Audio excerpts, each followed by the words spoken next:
தமிழக வரலாற்று தடங்களை பேசும்போது 2 வகையான விஷயங்களை வந்து முன் வைக்கிறாங்க. ஒன்று, நம்மக்கிட்ட என்ன பொருள் இருந்ததுன்னு சொல்கிறதுக்கு நம்ம ஆட்களுக்கு தெரியல. ஆனால் பிற ரெக்கார்டில் என்ன இருக்குதுன்னு கேட்டிங்கன்னா, ஒரு நம்ம 18ஆம் நூற்றாண்டு வரைக்கும் கூட வந்து தமிழர்களோட வந்து பல்வேறு 130 நாடுகளை சேர்ந்தவங்க வரலாற்று காலம் தொட்டு வணிகம் பண்ணியிருக்கிறாங்க. ஆனால் அந்த நாடுகள் வந்து எப்போ பீக்கில் இருக்குதோ அப்போ தான் தமிழகத்தை அவங்க ரீச் பண்ணுறாங்க.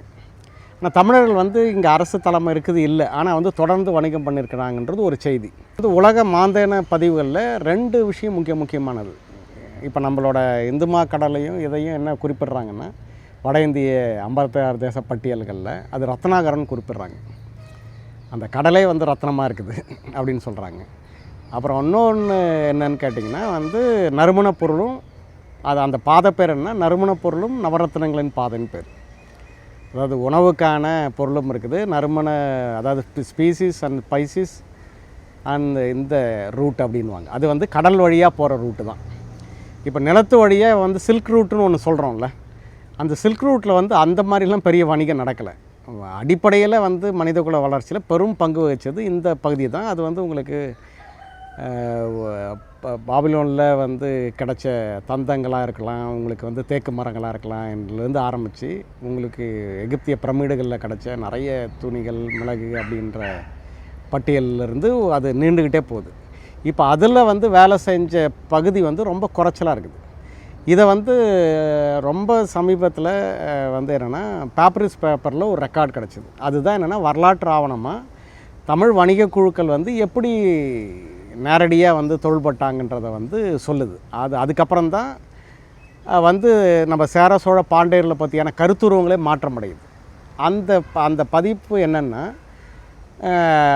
அந்த ஆப்பிரிக்க கரையில் வந்து எத்தோப்பிய கரையில் வந்து அந்த சரக்கு கப்பல், அது முசிறி வணிகரோட கப்பல், அந்த வணிக சரக்கை அந்த எத்தோப்பிய பாலைவனங்கள் கணவாயை தாண்டி நீங்கள் பாலைவனத்தை தாண்டி போய் நைல் நதியில் முதல்ல ஒப்படைக்கணும். அங்கேருந்து நைல் நதியிலேருந்து அலெக்சாண்ட்ரியா துறைமுகத்துக்கு போகணும்.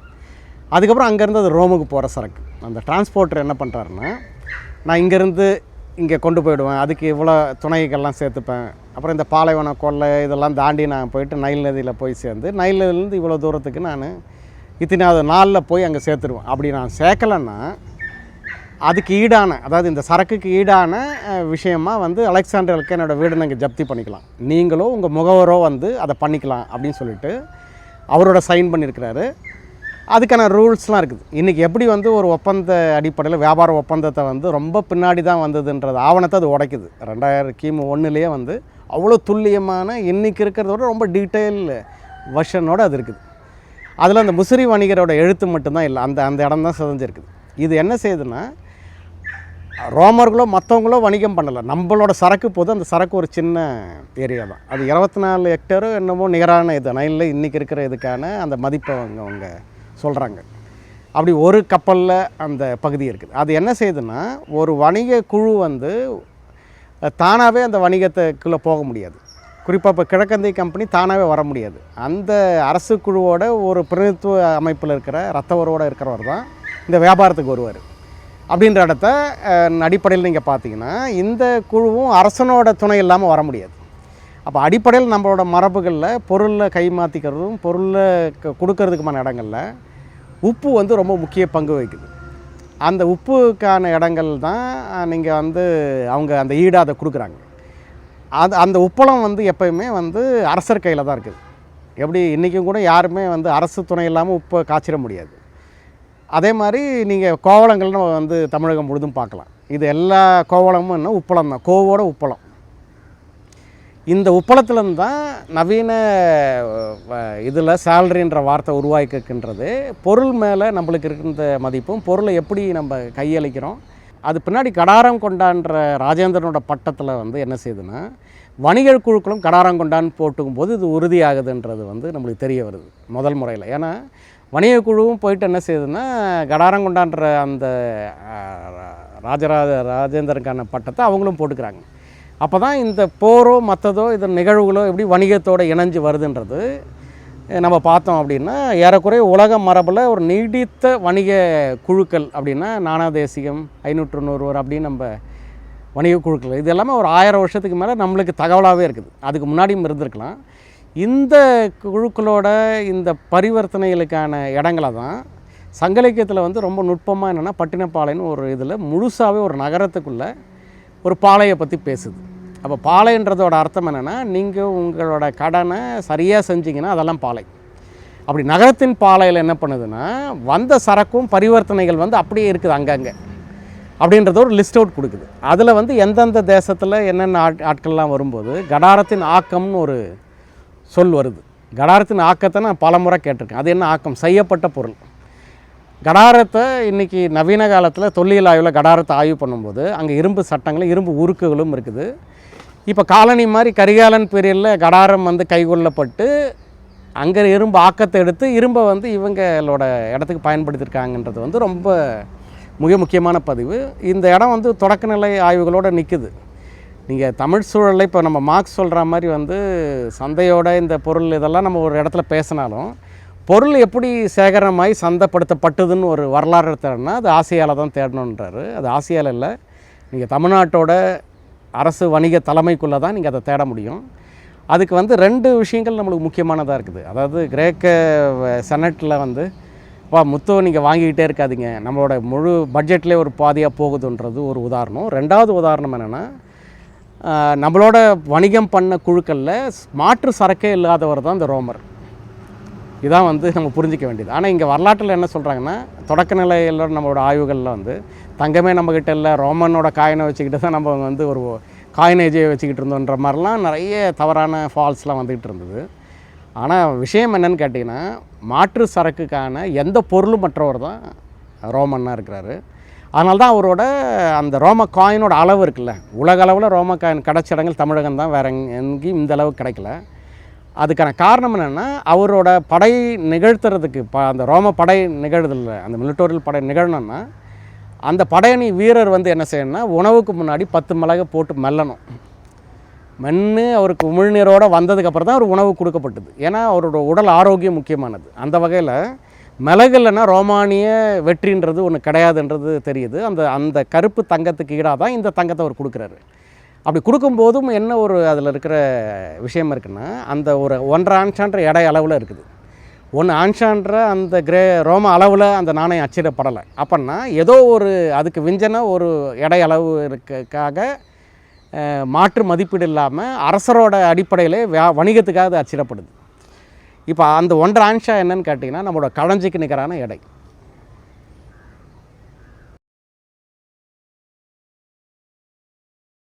கரிகாலன் வந்து மட்டும்தான் சங்க இலக்கிய தொடர்புள்ள இடத்துல கதையாக வந்து காவிரிகளோட கல்லணையில் நிற்கிறாரு. ஆய்வாளர்கள் மதியில் வரும்போது ஒரு 3 ஆளாக மாறிடுறாரு.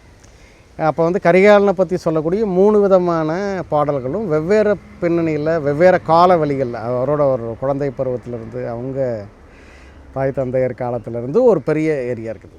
அதில் ரொம்ப முக்கியமானது என்னென்னா, புலம்பர், அதாவது தாய் வயத்திலிருந்து தாயம் எழுதி அப்படின்றது தான் மிக முக்கியமான வார்த்தை. அதாவது ஒரு கர்ப்பமாக இருக்கும் போதே, தாயோட இடத்துல கர்ப்பமாக இருக்கும்போதே ஒரு அரசனாகிட்டார். இப்படி ஒரு இடத்துல உலக மரபில் ஒரு ஒரு உயர் விகுதியான மதிப்பீடுன்னு பார்த்தா வேறு யாருக்குமே அந்த இடம் கிடையாது. அதே மாதிரி நம்மளோட ரெக்கார்டில் பார்த்தாலும் வந்து சிலம்பை முன்னிறுத்து கரிகாலனை வந்து அதனோட சமகாலத்தாருன்னு சொல்லிட்டு கயவாகுவோட காலத்தோடு அது இணைச்சி சேரன் செங்குட்டுவனுக்கு அவர் தான் தாத்தா, அவர் பொண்ணை தான் இவர் கல்யாணம் பண்ணிக்கிட்டார் அப்படின்ற மாதிரியான ஒரு உறவு முறையில் அந்த டேட்டை வந்து சுருக்குறாங்க. கல்லணையிலையும் அதுதான் இடமா இருக்குது. இப்போ கல்லணையை பற்றியான ஒரு மணிமண்டபத்துக்கான ஒரு ஓவியங்களை பண்ணும்போது நம்ம ஆசியோகம் ஐயா நெடுஞ்சன் ஐயா தான் அந்த ஒரு விஷயமாக கூப்பிட்டு வராரு. அப்போ அவர் வந்து ஒரு கட்டுரை என்கிட்ட கொடுக்குறாரு. அதாவது தமிழக வரலாற்று பார்வைகளில் வந்து இந்த கயவாகுவோட இந்த சிலம்பில் கயவாகும் கலந்துக்கிட்டாருன்ற அந்த ஒரு வார்த்தை தான் என்ன செய்யுதுன்னா, இந்த சங்க இலக்கிய தொகுப்புக்கும் சிலம்பின் வழியாக ஒரு கால வரம்பை வந்து வச்சுருக்குது. எந்த சிலம்பு வந்து தமிழோட வரலாற்று போக்குக்கு தடையாக இருந்ததோ அதே சிலம்புலேருந்தே ஒரு 3 சொல்லு தான். மாலவத்தின் வேந்தன் வந்து வந்தார், அப்புறம் கடசூழ் இலங்கை வேந்தன், அந்த யாரெல்லாம் வந்தாங்கன்னு சொல்கிற இடத்துல வரும். அப்போ இந்த மாலவத்தின் வேந்தன் ஒரு ஆள் சொல்லிட்டாருன்னா, மாலவன்ற ஒரு குறிப்பு வந்து உங்களுக்கு வந்து மகத அரசு இந்த மேற்கு பகுதியில் ஜெயிக்கும் போது தான் வந்து மாலவன்ற ஒரு பகுதி மாற்றப்படுது. அதுக்கு முன்னாடி இப்போ அவந்தி. அப்போ கண்ணகி சொல்கிற கரிகாலனோட சிறப்பில் அவந்தியை அவர் வந்து வெற்றி கொள்கிறார். விரிஞ்சியும் மகதத்தையும் வந்து அவந்தியும் அவர் வந்து வெற்றி கொண்டு அவந்தி அவரை வரவேற்று அவரோட தோரண வாயில் கொடுத்து அனுப்புனது தான் அந்த குறிப்பு சொல்லுது. இப்போ இது என்னென்னா மகதத்துக்கான அந்த பின்னணி மகத அரசு உருவாக்குற நம்மளோட இந்த பின்னணிக்கு முன்னாடியே அது இருக்குது அப்படின்னு சொல்லிட்டு ஏறக்குறைய கரிகாலனோட காலத்தை 5ஆம் நூற்றாண்டு கொண்டு போகிறார். புத்தரோட சமகாலத்தில் அவருக்கு. ஏன்னா அப்போ வந்து பாடலிபுத்திரமே கட்டப்படலை அப்படின்ற ஒரு காலவெளியில் அந்த இடம் இருக்குது. அதனால் அந்த இடத்துக்கு அவர் போகிறதா அந்த கட்டுரை இருக்குது. யவனராணியில் சாண்டில்யன் வந்து அந்த கதையை பண்ணியிருப்பார். அந்த கதையை பார்த்திங்கன்னா வந்து ஏறக்குறை கிபி 1ஆம் நூற்றாண்டு கிட்ட தான் கரிகாலன்னு அந்த இதுவோட இடமா அது வரும். இது வந்து வெகுஜன உறவுலையும் இந்த மாதிரியான இடத்துல இருக்குது. ஆனால் ஆய்வு தளத்தில் பார்த்திங்கன்னா அப்பாதுரை வையாபுரி பிள்ளையோட அப்பாதுரையே சொல்கிறாருன்னா கரிகாலன் வந்து ஒரு 3 பேர் இருக்கலாம்னு தெரியுது. அந்த முதல் கரிகாலன் சொல்லக்கூடிய நபராக நம்ம பட்டியலிடுறதுல வந்து கிரேக்க அலெக்சாண்டர் வந்து படையெடுக்கும்போது அவர் வந்து இந்த மாதிரி ஒரு சின்ன பையனாக இருந்த ஒரு அரசர் வந்து ஒரு தீர்ப்பு வழங்கினாராமே, அதை பற்றி வந்து கேட்டார் அப்படின்னு ஒரு செய்தி இருக்குது. ஆனால் நம்மளோட இந்த காலக்கணித மதிப்பீட்டில் என்னென்னா சங்க கிமு 3ஆம் நூற்றாண்டு தான். அதாவது மௌரிய படையெடுப்பினால் உருவாகின மகத அரசில் இருந்து அதுக்கப்புறம் உருவாகின மௌரிய பின்னணியில் வந்து தான் இந்த நம்மளோட இந்த பரப்பை இருக்குன்னு சொல்லும்போது இந்த கதை வந்து கிரேக்க குறிப்பில் இப்படி இருக்கிற ஒரு குறிப்பு சொல்லப்படுறது வந்து துண்டாக தெரியுது. அவங்க 2 பேர் வந்து ஒரு நிலத்தை பரிமாறிக்கிறாங்க. அப்போ வந்து நிலத்தை வாங்கினவர்களில் வந்து அவர் உழும்போதோ வேறு இது செய்யும்போது அவருக்கு அந்த நிலத்துலேருந்து ஒரு பொக்கிஷம் கிடைக்குது. அவர் உடனே என்ன நினைக்கிறாருன்னா வாங்கினவர்கிட்ட போயிட்டு இது உங்கள் முன்னோர்கள் நிலம் தான், இப்போ தான் நான் வாங்கியிருக்கேன், நிலத்தை தான் நான் வாங்கியிருக்கிறேன், இது வந்து உங்கள் முன்னோர்களோட சேகரிப்பு சேமிப்பு, அதை உங்கள்கிட்ட நான் கொடுக்குறேன் அப்படின்றாரு. அவர் என்ன செய்கிறாருன்னா இல்லை நிலத்தை கொடுக்கும்போதே உங்களுக்கு வானத்துக்கும் பூமிக்கும் சேர்த்து தான் கொடுத்துட்டேன், அதில் இருக்கிற எல்லாமே உங்களோட தான், அது எனக்கு இல்லைன்றார். இதுக்கான இடம் வந்து பல்வேறு சபைக்கு போயும் தீர்க்க முடியாமல் இருக்குது. அதே மாதிரி உறையூரில் கரிகாலன் சபைக்கும் வருது. அப்போ இந்த இவன் சின்ன பையனாக இருக்கிறான் அப்படின்றதுனால இவர் எப்படி இதை தீர்ப்பு வழங்குவார்ன்றதை வந்து அவங்க கேட்குறாங்க. அப்போ வந்து கரிகாலனே சொல்கிறாரு, சரி நீங்கள் வந்து போங்க, நாளைக்கு வாங்க, நான் இங்கே மூத்தோர்கள் யாருன்னா இருப்பாங்க, அவங்கள வச்சு இந்த தீர்ப்பை சொல்கிறேன்னு சொல்கிறாரு. அப்புறம் வந்து அவர் அடுத்த நாள் அந்த ஒரு வயோதிகர் இருக்கிறாரு, அவர்கிட்ட வந்து சொல்கிறாங்க. அவர் வந்து அந்த 2 பேரோட அந்த குடிமைக்கான இடத்துல இவங்களோட ஒழுக்கார்களும் அவங்களோட விஷயங்களையும் அவர் வந்து புகழ்ந்துட்டு, உங்களோட திருமண வயதில் யார் இருக்காங்க பெண்ணோ, உங்கள் 2 வீட்டில் யார் இருக்காங்கன்னு கேட்டு அவங்கள சமய வயசில் இருக்கவங்ககிட்ட அவங்களுக்கு திருமணம் பயணம் சொல்லி இந்த விஷயத்தை கொடுங்கன்றது. இதுதான் அவர் பண்ண தீர்ப்பு. இப்போ இது என்னென்னா நம்ம சாலமன் தீர்ப்பில் வந்து குழந்தைய வெட்ட போகிறது, இந்த மாதிரியான பல தீர்ப்புகள் கிறிஸ்துவ மரபில் இருக்குது. அப்படியான ஒரு தீர்ப்பே நம்ம ஐரோப்பிய உறவில் கேட்க முடியாது. இது முதல் முறையில் உலக வரலாற்றில் இந்த கால அட்டவணையில் நம்ம போனோம்னா இது வந்து சொத்துரிமையோட மதிப்பீட்டில் அந்த அது எப்படி பரிவர்த்தனையோட இடத்துல இருக்குதுன்றதோட ஒரு முக்கியமான தகவலாக இருக்குது. அந்த தகவல் ரொம்ப அடிப்படையான உறவு முறையை சொல்லுது. ஒரு அந்த தீர்ப்பு வழங்குறத வச்சு தான் அவர் இந்த இளஞ்சேட்சனி பையனே தெரிய வருது. அதுக்கப்புறம் தான் அவர் திரும்ப வந்து வெண்ணி பரந்தலை போர் நிகழுது. அதில் அந்த தீர்ப்பில் அவர் சொல்லக்கூடிய அந்த முறைமை இருக்குல்ல, சின்ன பையன் அப்படின்றதையும் மீறி அவர் சொன்னதை வந்து ஔவையார் குலத்தலைவமான குணத்துக்கான உதாரணம் ஒரு விளக்கம் எழுதும்போது இந்த சம்பவத்தை தான் சொல்கிறாங்க. அப்போ என்னென்னா நம்மளோட ஒவ்வொரு ஆட்களை பற்றியான வெவ்வேறு பரிமாணங்களில் வந்து முன்வைக்கிற ஒரு பாங்கு அடிப்படையில் தான் சங்கலைக்கும் தொகுக்கப்பட்டிருக்குது. வாங்க விற்கிறத பற்றியான இடம் வரும்போது நிறைய காலத்தில் அதை வரிக்கும் வாங்க விற்குதல் 2 இடங்களை வந்து பொதுவாக உலக மரபு பேசுது. அதை தான் நாணயவியலோட இடம் வந்து ஏன் உலக மனிதன தளத்திலே நாணயவியல்ன்றது நகர மயமாகிறது மட்டும் இல்லாமல் நீங்கள் வந்து ஒரு சரிவான பரிவர்த்தனைக்கான ஆளாக மாறுறீங்கன்ற இடத்த அது சொல்லுது. இப்போ இன்றைக்கி வரைக்குமே கூட என்னென்னா நம்மளுக்கு பிரிட்டிஷோட இது பிரகாரம் 3 அடிக்கு மேலே இருக்கிறது அரசுக்கு சொந்தம். ஆனால் ஐரோப்பிய நாடுகளில் இன்றைக்கும் பூமிக்கு அந்த பக்கம் தோன்ற வரைக்கும் அது அந்த ஆளுக்கு தான் சொந்தம். அதனால் அங்கே வந்து ஒரு கனிம வள விஷயத்துக்கோ மற்றதுக்கோ நிலத்தை குத்தகைக்கு தான் எடுக்க முடியுமே ஒழிய அதை விளக்க முடியாது அவங்கள, அதுக்கான ஈடும் செய்யணும். ஆனால் இந்திய உறவில் கலோனியலோட இந்த சிஸ்டத்தினால 3 அடி கீழே உங்களுக்கு நிலம் சொந்தம் இல்லை, அதிலோட எந்த இடமும் அரசுக்கு மட்டும்தான் சொந்தன்ற இடம்ன்றது இன்றைக்கி நம்ம எதிர்கொள்கிற நவீன கால கனிம வளத்துக்கும் அடிப்படையான அந்த உரிமைகளுக்குமான இடங்களில் ஒரு முக்கியமான அளவுகோலும் தீர்வாகவும் இருக்குன்றதா நான் கருதுகிறேன். கரிகாலம் தான் இதுக்கும் அடிப்படையான ஆள். ஏன்னா அவர் வந்து இந்த தொண்டை நாட்டை அவர் கேப்சர் பண்ணும்போது என்ன செய்கிறாருன்னா, தன்னோட படையணியில் இருந்தவங்களுக்காக என்ன செய்கிறாருன்னா, காடழித்து அந்த குளம்பட்டின்னு அந்த ஒரு இது சொல்கிறாங்க பாருங்கள், அதுதான் கரிகாலனோட ஒரு மிக முக்கியமான இடம். அவர்னா புதிய ஊர்களை வெட்டும்போது நீர் ஆதாரங்களையும் எல்லாத்தையுமே சேர்ந்து தான் அந்த இது கொடுக்குறாரு. புதிய அரசுக்கான பங்காளிகளுக்கான நிர்வாக இதுக்கு வந்து பங்கிட்டு கொடுக்குற முறை இருக்குது. அது பின்னாடி தொடர்ந்து நம்மளோட நாயக்கர் காலம் வரைக்கும் வந்து இப்போ வந்து ஒரு குடியேற்ற பகுதிக்கு வரணும்னா தனியாக தான் கொடுத்துருக்காங்க. ஒவ்வொரு அடிக்கும் இந்த ஊரை பிடுங்கலாம் முடியாது. மங்களங்கள் வரும்போது தெரியுது. ஏன்னா மங்களங்களில் வந்து என்னென்னா ஏற்கனவே ஊரை தான் பிரிக்கிறாங்க, பிரித்து கொடுக்குறதா ஒரு இடமும் இல்லை புதிய எல்லைகளை உருவாக்கும் போது அதை மங்களமாக மாற்றுறாங்க. அப்படி மாற்றும்போது 2 விஷயத்தை அரசுகள் கடைப்பிடிக்கிறாங்க. என்னென்னா, அந்த மங்கள நிலங்கள்லையோ இல்லை வந்து கோயிலோட அந்த ஒவ்வொருத்தரும் பங்களிக்கிற கோயில் கொடையாக கொடுத்த எல்லா விஷயங்களையுமே வந்து வரி தளர்வு அதுக்கு இருக்குது, அதுக்கு வரி கிடையாது. அதனால தான் இறையலின்னு அதுக்கு சொல்கிறாங்க. மங்களத்தும் வந்து மங்களத்துக்குன்றது எப்படி வரி இல்லையோ அதே மாதிரி கோயில் ஒழுங்குக்குள்ளே இருக்க நிலங்களுக்கு வரி கிட்டுறதா இருக்குது. ஆனால் இது வரைக்கும் இங்கே என்ன இருக்குதுன்னு கேட்டிங்கன்னா, மங்கள நிலங்கள் மட்டும்தான் வந்து கோயில் மையம் வந்து அதை ஒட்டி மங்களம் அப்படின்றத கற்பனை பண்ணப்படுது. மங்களன்றது கோயிலை சார்ந்ததே கிடையாது. மங்களன்றது எல்லாமே எல்லையோரத்து அது ஒரு வகையில் அந்த போரை முடிக்கிற இடத்துல அந்த நிர்வாகத்தை வந்து உள்ளூர் தரப்புக்கும் எதிராளிக்கும் கைகொள்ள விடாமல் தான் கையில் வச்சுக்கிறதுக்கான ஒரு உக்தியாக தான் மங்களம் கையாளப்படுது. அதில் வர பிராமணர் வந்து ஏறக்குறைய ரெக்கார்ட் பிரகாரம் பார்த்திங்கன்னா கன்னட பகுதியை சேர்ந்து ஏதோ 2 பிரிவை சேர்ந்தவங்க மட்டும்தான் தொடர்ந்து வாங்கியிருக்காங்க. வேறு வரவு போகிற பிராமணருக்கெலாம் அது கொடுக்கவே இல்லை. ராஜேந்திரன் மட்டும்தான் ஒரு ராஜபிரதானத்துலேருந்து ஒரு பிரிவுக்கு அவர் கொடுத்துருக்கிறாரு. அது இல்லாத மங்களமற்ற பிற வழிகளில் இருந்த கோயில் நிலங்களில் இருக்கிற இறையலின்றது எல்லா கல்வெட்டுகள்லையும் வருது. ஏன்னா வந்து இந்த பக்கத்தில் இருக்கிற நிலைமை யாருது, இந்த நிலைமை யாருதுன்றதை அளக்கிறதும், அப்புறம் வந்து ராஜராஜன் வந்து சோழ நாடும் அவர் ஆட்சி படப்ப எல்லாத்தையும் அளக்கும் போதும் இந்த இறையலியை தவிர்த்து தான் அது எவ்வளோன்றதை கல்வெட்டு எப்படி சொல்லுதுன்னா, ஊரை ஒட்டுமொத்தமாக அளந்து இறையிலையும் அளந்து அதை கழித்து இவ்வளோன்னு டாக்ஸ் இவ்வளோ வருன்றதை அது மென்ஷன் பண்ணுறது நிறைய கல்வெட்டில் இருக்குது. அதுக்கான விஷயங்களில் ஆய்வாளர்கள் நிறைய பேர் பண்ணியிருக்கிறாங்க. ஆனால் இந்த இறையலி நிலங்கள் எப்படி இயங்குது அப்படின்னா, இப்போவும் நம்மளோட வழக்கில் மண்டகப்படின்னு ஒன்று சொல்லுவாங்க. பெருமாளோ சிவனோ வந்து அந்த குறிப்பிட்ட அந்த ஊரோட உச்சபட்ச விழா நாள்னு ஒன்று இருக்குல்ல, அதிகப்படியாக அது பொங்கலை ஒட்டி தான் அது நடக்கும் மண்டகப்படின்றது. அதனால் ஒவ்வொரு வீதிக்குமே போய் அவங்க நிற்பாங்க. அப்போ நின்றும்போது சாமிக்கு வந்து மண்டகப்படி கட்டுறவர் யாருன்னா, யார் அந்த இறையலி நிலத்தை பயன்படுத்துகிறாரோ அவர் தான் கட்டுவார். அப்போ வந்து வெளிப்படையாக ஊருக்கு தெரிகிறதுக்காகவே அந்த மரபை அப்படியே வச்சுருக்கிறாங்க. இந்த வருஷம் இவர் பயன்படுத்துகிறார், இந்த வருஷம் இவர் பயன்படுத்துகிறார் அப்படின்னும்போது ஒரு எல்லாத்தருக்கும் எல்லார் வீதிக்கும் போவார்.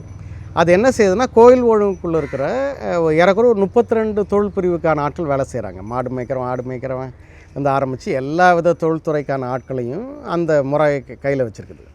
அதில் பெருவாரியானது நிலம். ஒரு விஷயத்தை கொடுத்தா அதுலேருந்து பெருக்கத்திலேருந்து தான் வந்து அந்த கைகரியத்தை பண்ணணுன்றது தான் அந்த விதிமுறையினால். அந்த நிலத்தை சும்மா தரிசாக போட முடியாது. அப்போ என்ன செய்கிறாங்கன்னா, பல காரியத்துக்கு செலவு பண்ணுறாங்க. அது ஊரோட அழிவே ஏற்பட்டால் கூட கோயில் நிலத்திலேருந்து அதை எடுத்து அந்த ஃபண்டை எடுத்து பயன்படுத்தி திரும்பவும் அவங்க அந்த இது கொடுத்துருவாங்க. இல்லைனா வேறு ஒரு பிரச்சனை இருந்தாலும் அதுக்கும் வந்து அந்த பணத்தை பயன்படுத்துவாங்க. அதே மாதிரி உள்ளூர் மரபில் ஏற்கனவே நிலம் வச்சுருக்கிறவர், ஏற்கனவே நில உடைமையோடு இருக்கிறவர், நல்லா சக்ஸஸிவாக இருக்கிறவருக்கெலாம் அதை கொடுக்கலாம். அவங்க யார் வந்து அதனோட பலகீனமான கொஞ்சம் தாழ்நிலையில் இருக்கிறாங்களோ அவங்க தான் அந்த நிலத்தை பெறவங்களாக இருந்தாங்க. அதனால் அது ஒரு வகையில் என்னென்னா, அந்த பணம் வந்து அந்த கிராமத்தோட உறுப்பினர்களுக்கான பொருளியல் தளத்தை மேம்படுத்துகிறதா இருந்தது.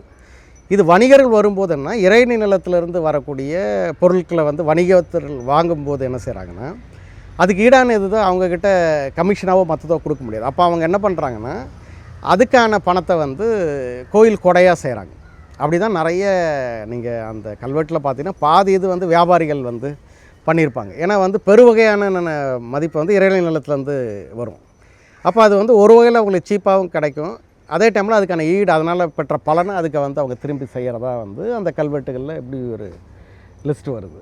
ஆனால் பின்னாடி இந்த கோயிலோட அதிகாரம் மற்றதும் வெளியே போக போக என்ன ஆகுதுன்னா, இதை யார் கட்டுப்படுத்துகின்ற சிக்கல் வந்து நிறைய மாறிக்கிட்டே இருக்குது. தொடக்க நிலையோட மரபில் தான் இந்த எல்லை இருக்குது அந்த ஊருக்குள்ளே. அப்போ ஒவ்வொரு ஊருக்குள்ளேயும் எங்கேயோ இப்போ சிதம்பரத்துக்கோ திருவண்ணாமலைக்கோ ஸ்ரீரங்கத்துக்கோ பார்த்தீங்கன்னா சம்மந்தம் இல்லாத ஊர்லேருந்து வரும். இப்போ திருவண்ணாமலைக்கெலாம் பார்த்தீங்கன்னா கொள்ளிடக்கரையிலேருந்து ஆரம்பித்து இந்த பக்கம் கடப்பா டிஸ்ட்ரிக்ட் வரைக்கும் ஒரு 100 கிலோமீட்டருக்கு இந்த பக்கம் மலை மேலேயும் இதுலேயும் வந்து எல்லா ஊர்லேயும் நிலம் இருக்குது. அப்போ அந்த நிலத்தை எப்படி நீங்கள் வந்து கையாளுவீங்க, எப்படி கொடுப்பீங்க அப்படின்ற இடத்துல ஓரளவுக்கு இதை வந்து முறையாக தான் அவங்க அந்தந்த ஊருக்கான ஆள் தான் அந்த குத்தகைதாரராக இருப்பார். அவர் வந்து ஏற்கனவே வெற்றி அடைஞ்ச இதுவான ஆளாக இல்லை அப்படின்ற இடத்துல தான் அந்த முறைகள் இருக்குது. ஆனால் இப்போ வந்து கலோனியல் பீரியடுக்கு அப்புறம் நடக்கிற இடங்களை இப்போ நம்ம பார்க்கும்போது கோயிலுக்கான விவகாரங்களை நம்ம நிறைய விஷயங்களை பார்க்குறோம். நிலங்களில் வரல ஒன்றுமும் அந்த அந்த பிரிட்டிஷோட 1920-30களுக்கு முன்னாடி இருந்த அந்த அளவுகோலுக்கான டாக்ஸேஷன் தான் வாங்கப்படுது. அதில் தான் அதே அளவில் தான் இன்றைக்கும் மாறுது. இப்போவே இந்த 100 தேக்கம் எப்படி நிற்குதோ அதே மாதிரி உங்களுக்கு அந்த பழைய காலத்திலேருந்து எவ்வளோ பைசா நீங்கள் அந்த இது கொடுக்கணுன்றதுக்கான விதம் பெருசாக மாறாமல், ஆனால் அந்த 100 எல்லாராலையும் மிஸ்யூஸ் பண்ண சமூக கட்டமைப்பில் கோயில் பயன்படுத்தப்படலை. இது காரணம்னா கோயிலை பற்றி புரிஞ்சுக்கிட்ட பாங்கில் இருக்கிற ஒரு பெரிய சமூக விழிப்பற்ற நிலை தான் அது காரணம்னு நான் நினைக்கிறேன். நான் வந்து ரொம்ப காலமாக இந்திய மரபே வந்து எந்த அடிப்படையில் இருக்குது அப்படின்னு போகும்போது பார்த்திங்கன்னா, இப்போ நம்ம சங்க இலக்கிய பதிவில் வந்து கடையேழு வள்ளல்னு சொல்லுவோம். ஆனால் இந்தியா பரப்பு முழுதுமே வந்து இந்த 3 வள்ளல்களை பற்றி பேசுது. அதாவது முதல் 7, இடையேழு, கடையேழு. இப்போ வட இந்தியாவில் இருக்கவனுக்கு கடையேழு மட்டும்தான் நம்ம தமிழ் பரப்பு இருக்கிறதா நம்ம நினைக்கிறோம். ஆனால் முதல் இடைக்கால வள்ளல்கள் பார்த்திங்கன்னா உங்களுக்கு வட இந்திய மரபுலேருந்து நம்மளோட முழு பரப்புக்குமே சொல்லப்படுறாங்க. அதில் முதல் 7 வள்ளல்கள் தான் நலன் வராரு. இப்போ அதை நீங்கள் புராண ரீதியாக தொகுத்துக்கிட்டோம்னா ராமாயணத்தில் வந்து 7 பேர், மகாபாரத்தில் வர 7 பேர். இப்போ இந்த வள்ளல்கள் தான் என்ன செய்கிறாங்கன்னா, நம்ம நினைக்கிற மாதிரி இப்போ மூவேந்தர்கள் இருக்கிறாங்க, இவங்கெல்லாம் இருக்கிறாங்கன்னா கூட இவங்களில் யாரையுமே வந்து நம்ம சமூகம் ஒரு வள்ளலாக சொல்லவே இல்லை. இப்போ வள்ளல் தன்மைன்றது என்ன அப்படின்னா, அவர் எதை கொடுக்குறேன்னு சொல்லிட்டாரோ அதுக்கு வந்து இருக்கிறது தான் அந்த இடம். குறிப்பாக இவங்க எல்லாருமே இந்த பிரிவை சேர்ந்த அத்தனை பேருமே சொன்ன வாக்குக்காக இருக்கிறவங்க தான். அப்போ அந்த சொன்ன வாக்குன்னு ஒன்று இருக்குல்ல, அந்த வாக்கு தான் வந்து அந்த சத்தியம் வடமொழியில் சத்தியமாக இருக்குது, இங்கே வாய்மொழி கோஷம்னு இருக்குது. இப்போ இவங்களோட ட்ரெடிஷன் தான் இந்தியாவோட ட்ரெடிஷன். ராமாயணத்தில் என்ன தெரிஞ்சுக்கிறாங்களோ தெரியாது, இந்த 7 வள்ளலில் தெரிஞ்சுப்பாங்க. மகாபாரத்தில் என்ன தெரிஞ்சுக்கிறாங்கன்னு தெரியாதோ, இந்த 7 வள்ளலில் தெரிஞ்சுப்பாங்க. அதனால் சங்க இலக்கியத்தை நீங்கள் படித்து தெரிஞ்சுக்க போகிறீங்களோ இல்லையோ, ஆனால் 7 வள்ளல் வந்து இருப்பாங்க. இவங்க தான் இந்த சமூக ஒழுங்கை நிகழ்த்துறாங்க. அதில் முக்கியமானது என்னென்னா இந்த வாய்மை தான் முக்கியமானது. வாய்மை அடையிறதுன்றது சும்மா நான் உனக்கு சொல்லிட்டேன் அப்படின்றதுலாம் கிடையாது. வாய்மைக்கான தகுதின்றது சான்றாண்மையோடு இருக்குதுன்றது ஒரு பெரிய இடம். இப்போ நான் ரொம்ப காலமாக வந்து படம் வரைஞ்சி அதுக்கான வேலைகள் பார்க்கும்போது என்னென்னா, இந்த ஆட்களுக்கு படம் வரைகிறதுன்றது வந்து நிறைய நலனுக்கு வந்து பெரிய சிற்பம்லாம் தொடர்ந்து இருக்குது. ஏன்னா நலன் வந்து அவரோட மனைவியோடு இருக்கிற அந்த தொடர்புகள் அதெல்லாமே ரொம்ப பொயட்டிக்காக இருக்கிறனால வட இந்திய மரபில் நவீன காலம் வரைக்குமே வந்து ராஜபுதான ஓவியங்கள் வரைக்கும் பழைய கால சிற்ப மரபில் இருந்து நலனுக்கு சிற்பமும் ஓவியங்களும் இருந்துக்கிட்டே இருக்குது. அப்போ நம்மகிட்டையும் நலனை பற்றியான இடங்கள் இருக்குது. அப்போ நலன் வந்து கேட்குற இந்த கதைகள் வழியாக நலன் இல்லை. இப்போ எனக்கு கல்யாணம் ஆகி எனக்கு குழந்தை பிறந்த பிறகு இந்த குழந்தைக்கு ஒரு 3 வயசு ஆகும்போது இந்த கதையை நம்ம சொல்ல ரெடி ஆகணும்னு சொல்லிட்டு நான் ஒரு 3 வருடமாக அதுக்கு வந்து நிறைய மெனக்கிட்டு இருந்தேன். ஒரு புத்தகத்தை அந்த கதையை சொல்லலான்ட்டு. ஆனால் அந்த கதையெல்லாம் திரட்டி எல்லாத்தையும் வச்சா எந்த கதையும் என்னால் படம் போட முடியல. ஏன்னா அதில் என்ன சொல்லியிருக்காங்களோ அதை நவீன அச்சு மரபுக்கான இடங்கள்லையோ அந்த கதையை நம்மளுக்கு ரீரைட் பண்ணி சொன்னவங்களோ அந்த சாராம்சத்தை சொல்லவே இல்லை. சப்த ரிஷிகள் தான் வருவாங்க. முதல் 7 வள்ளலில் சப்த ரிஷிகள் தான் வருவாங்க. அவங்க தான் இந்த 7 வள்ளல்களையும் சோதிப்பாங்க. சோதித்து அவங்களுக்கு தான் அது சிக்கலாகவும் இருக்கும். இப்போ அந்த இடத்துல தான் அந்த கதைகள் போடப்பட்டிருக்கும். அப்போ சப்த ரிஷிகளுக்கான இடன்றது பழைய கனிய பரப்புக்குள்ளே இருக்கிற கூறுகளோட அந்த சமூகத்தை இயக்கிற பாங்கில் இருக்கிற பின்னணிகளை பற்றி சொல்லுது. அதில் என்னென்னா இவருக்கு வந்து அந்த கனிய பின்னணி பிரகாரம் இவருக்கு சனி திசையில் அந்த ஜென்ம சனியோ இந்த பாத சனிக்குள்ளே இவர் மாட்டிக்கிட்டு இந்த இடத்துக்குள்ளே அவர் வேறு படிநிலைக்கு போய் கடைசியாக தன்னோட மனைவியே வந்து திருமணத்துக்கு ரெடி ஆகும்போது வந்து அவங்க அம்மா வீட்டில் இருப்பாங்க. அந்த அரசர் வந்து அடுத்த திருமணத்துக்கு ரெடி பண்ணுறவர். அதுக்கான சுயவரம்பில் ஒருத்தனுக்கு வந்து இவர் தேரோட்டியாக இருப்பார். அப்போ தேரோட்டும் போது அதில் நிறைய ஏன்னா இவ என்ன செஞ்சுருப்பான்னா நலனை வந்து கண்டுபிடிக்கிறது தான் அந்த இதுக்கே ஒத்துப்பான். ஏன்னா நலனான மட்டும்தான் அந்த கணித இது விடுவிக்க முடியுன்றதான் அந்த இடம். அப்படி ஒவ்வொரு புதிரையும் ஒரு நலன் வந்து அவன் தேர்ப்பாகனாக இருந்து சொல்லி கொடுத்துக்கிட்டே வருவார். சொல்லி கொடுத்துட்டு வரும்போது தெரிஞ்சிடும், அந்த அரசனுக்கு வந்து இவன் தான் நல்லன்றது தெரிஞ்சிடும்ன்றதை அந்த கதை போகும். ஆனால் முடிவு என்னன்னு கேட்டிங்கன்னா வந்து உங்களுக்கு எப்போ கணக்கு தெரியுதோ அப்போ நீங்கள் சனியிலிருந்து விளக்கப்பட்டுறீங்க. இப்போ நம்ம சனியை வச்சு தனியோட தோஷம்னு தெரிஞ்சுக்கிட்டு இருக்க இந்த காலத்தில் இந்த இடம் வந்து ரொம்ப முக்கியமானது. இதை வந்து ரொம்ப அழகாக எழுதணும் வந்து வேட்டைக்கண்ணன் சொல்லிட்டு இந்த வாதியரோட நண்பர். குற்றாலத்தில் அந்த இருக்க வீதியில் அவர் அவங்க அப்பா அவர் நெஞ்சு மேலே போட்டுக்கிட்டு இந்த நலனோட இந்த கதையை சொல்லி, இப்போ உனக்கு மேலே அந்த எத்தனை பூ எத்தனை காய் இந்த விஷயம்லாம் கேட்கும்போது அந்த குழந்தை சொல்லுது, இல்லைங்க அது தெரியாது, ஆனால் அந்த மேலே எத்தனை புறா இருக்குது, இது நம்மளுக்கு நேர் மேலே அந்த கருநாகம் இருக்குது, இந்த மரணம் இருக்குது அப்படின்னு ஒரு லிஸ்ட்டை வந்து சொல்கிறாங்க. அதே மாதிரி அந்த குழந்தைக்கும் சனியோட இந்த விஷயங்களும் ஜாதக தோஷம் இருக்கிறத வந்து சொல்லி தான் அவங்க அப்பா கணக்கு தெரிஞ்சதுன்னா இதிலேருந்து அது விளக்கலான்றத சொல்லும்போது நவீன தளத்துலேயும் அதனோட முழு சாரம்சத்தோடு அந்த கதை வந்து பரிமாறப்பட்டு வருது.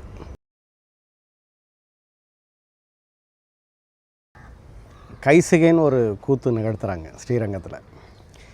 அந்த கைசிகை கூத்தை கேட்டவங்க வந்து அதாவது பிரம்மராட்சர்களுக்கே வந்து மோட்சம்ன்றது தான் அந்த கைசிகை கூத்தோட நோக்கம்.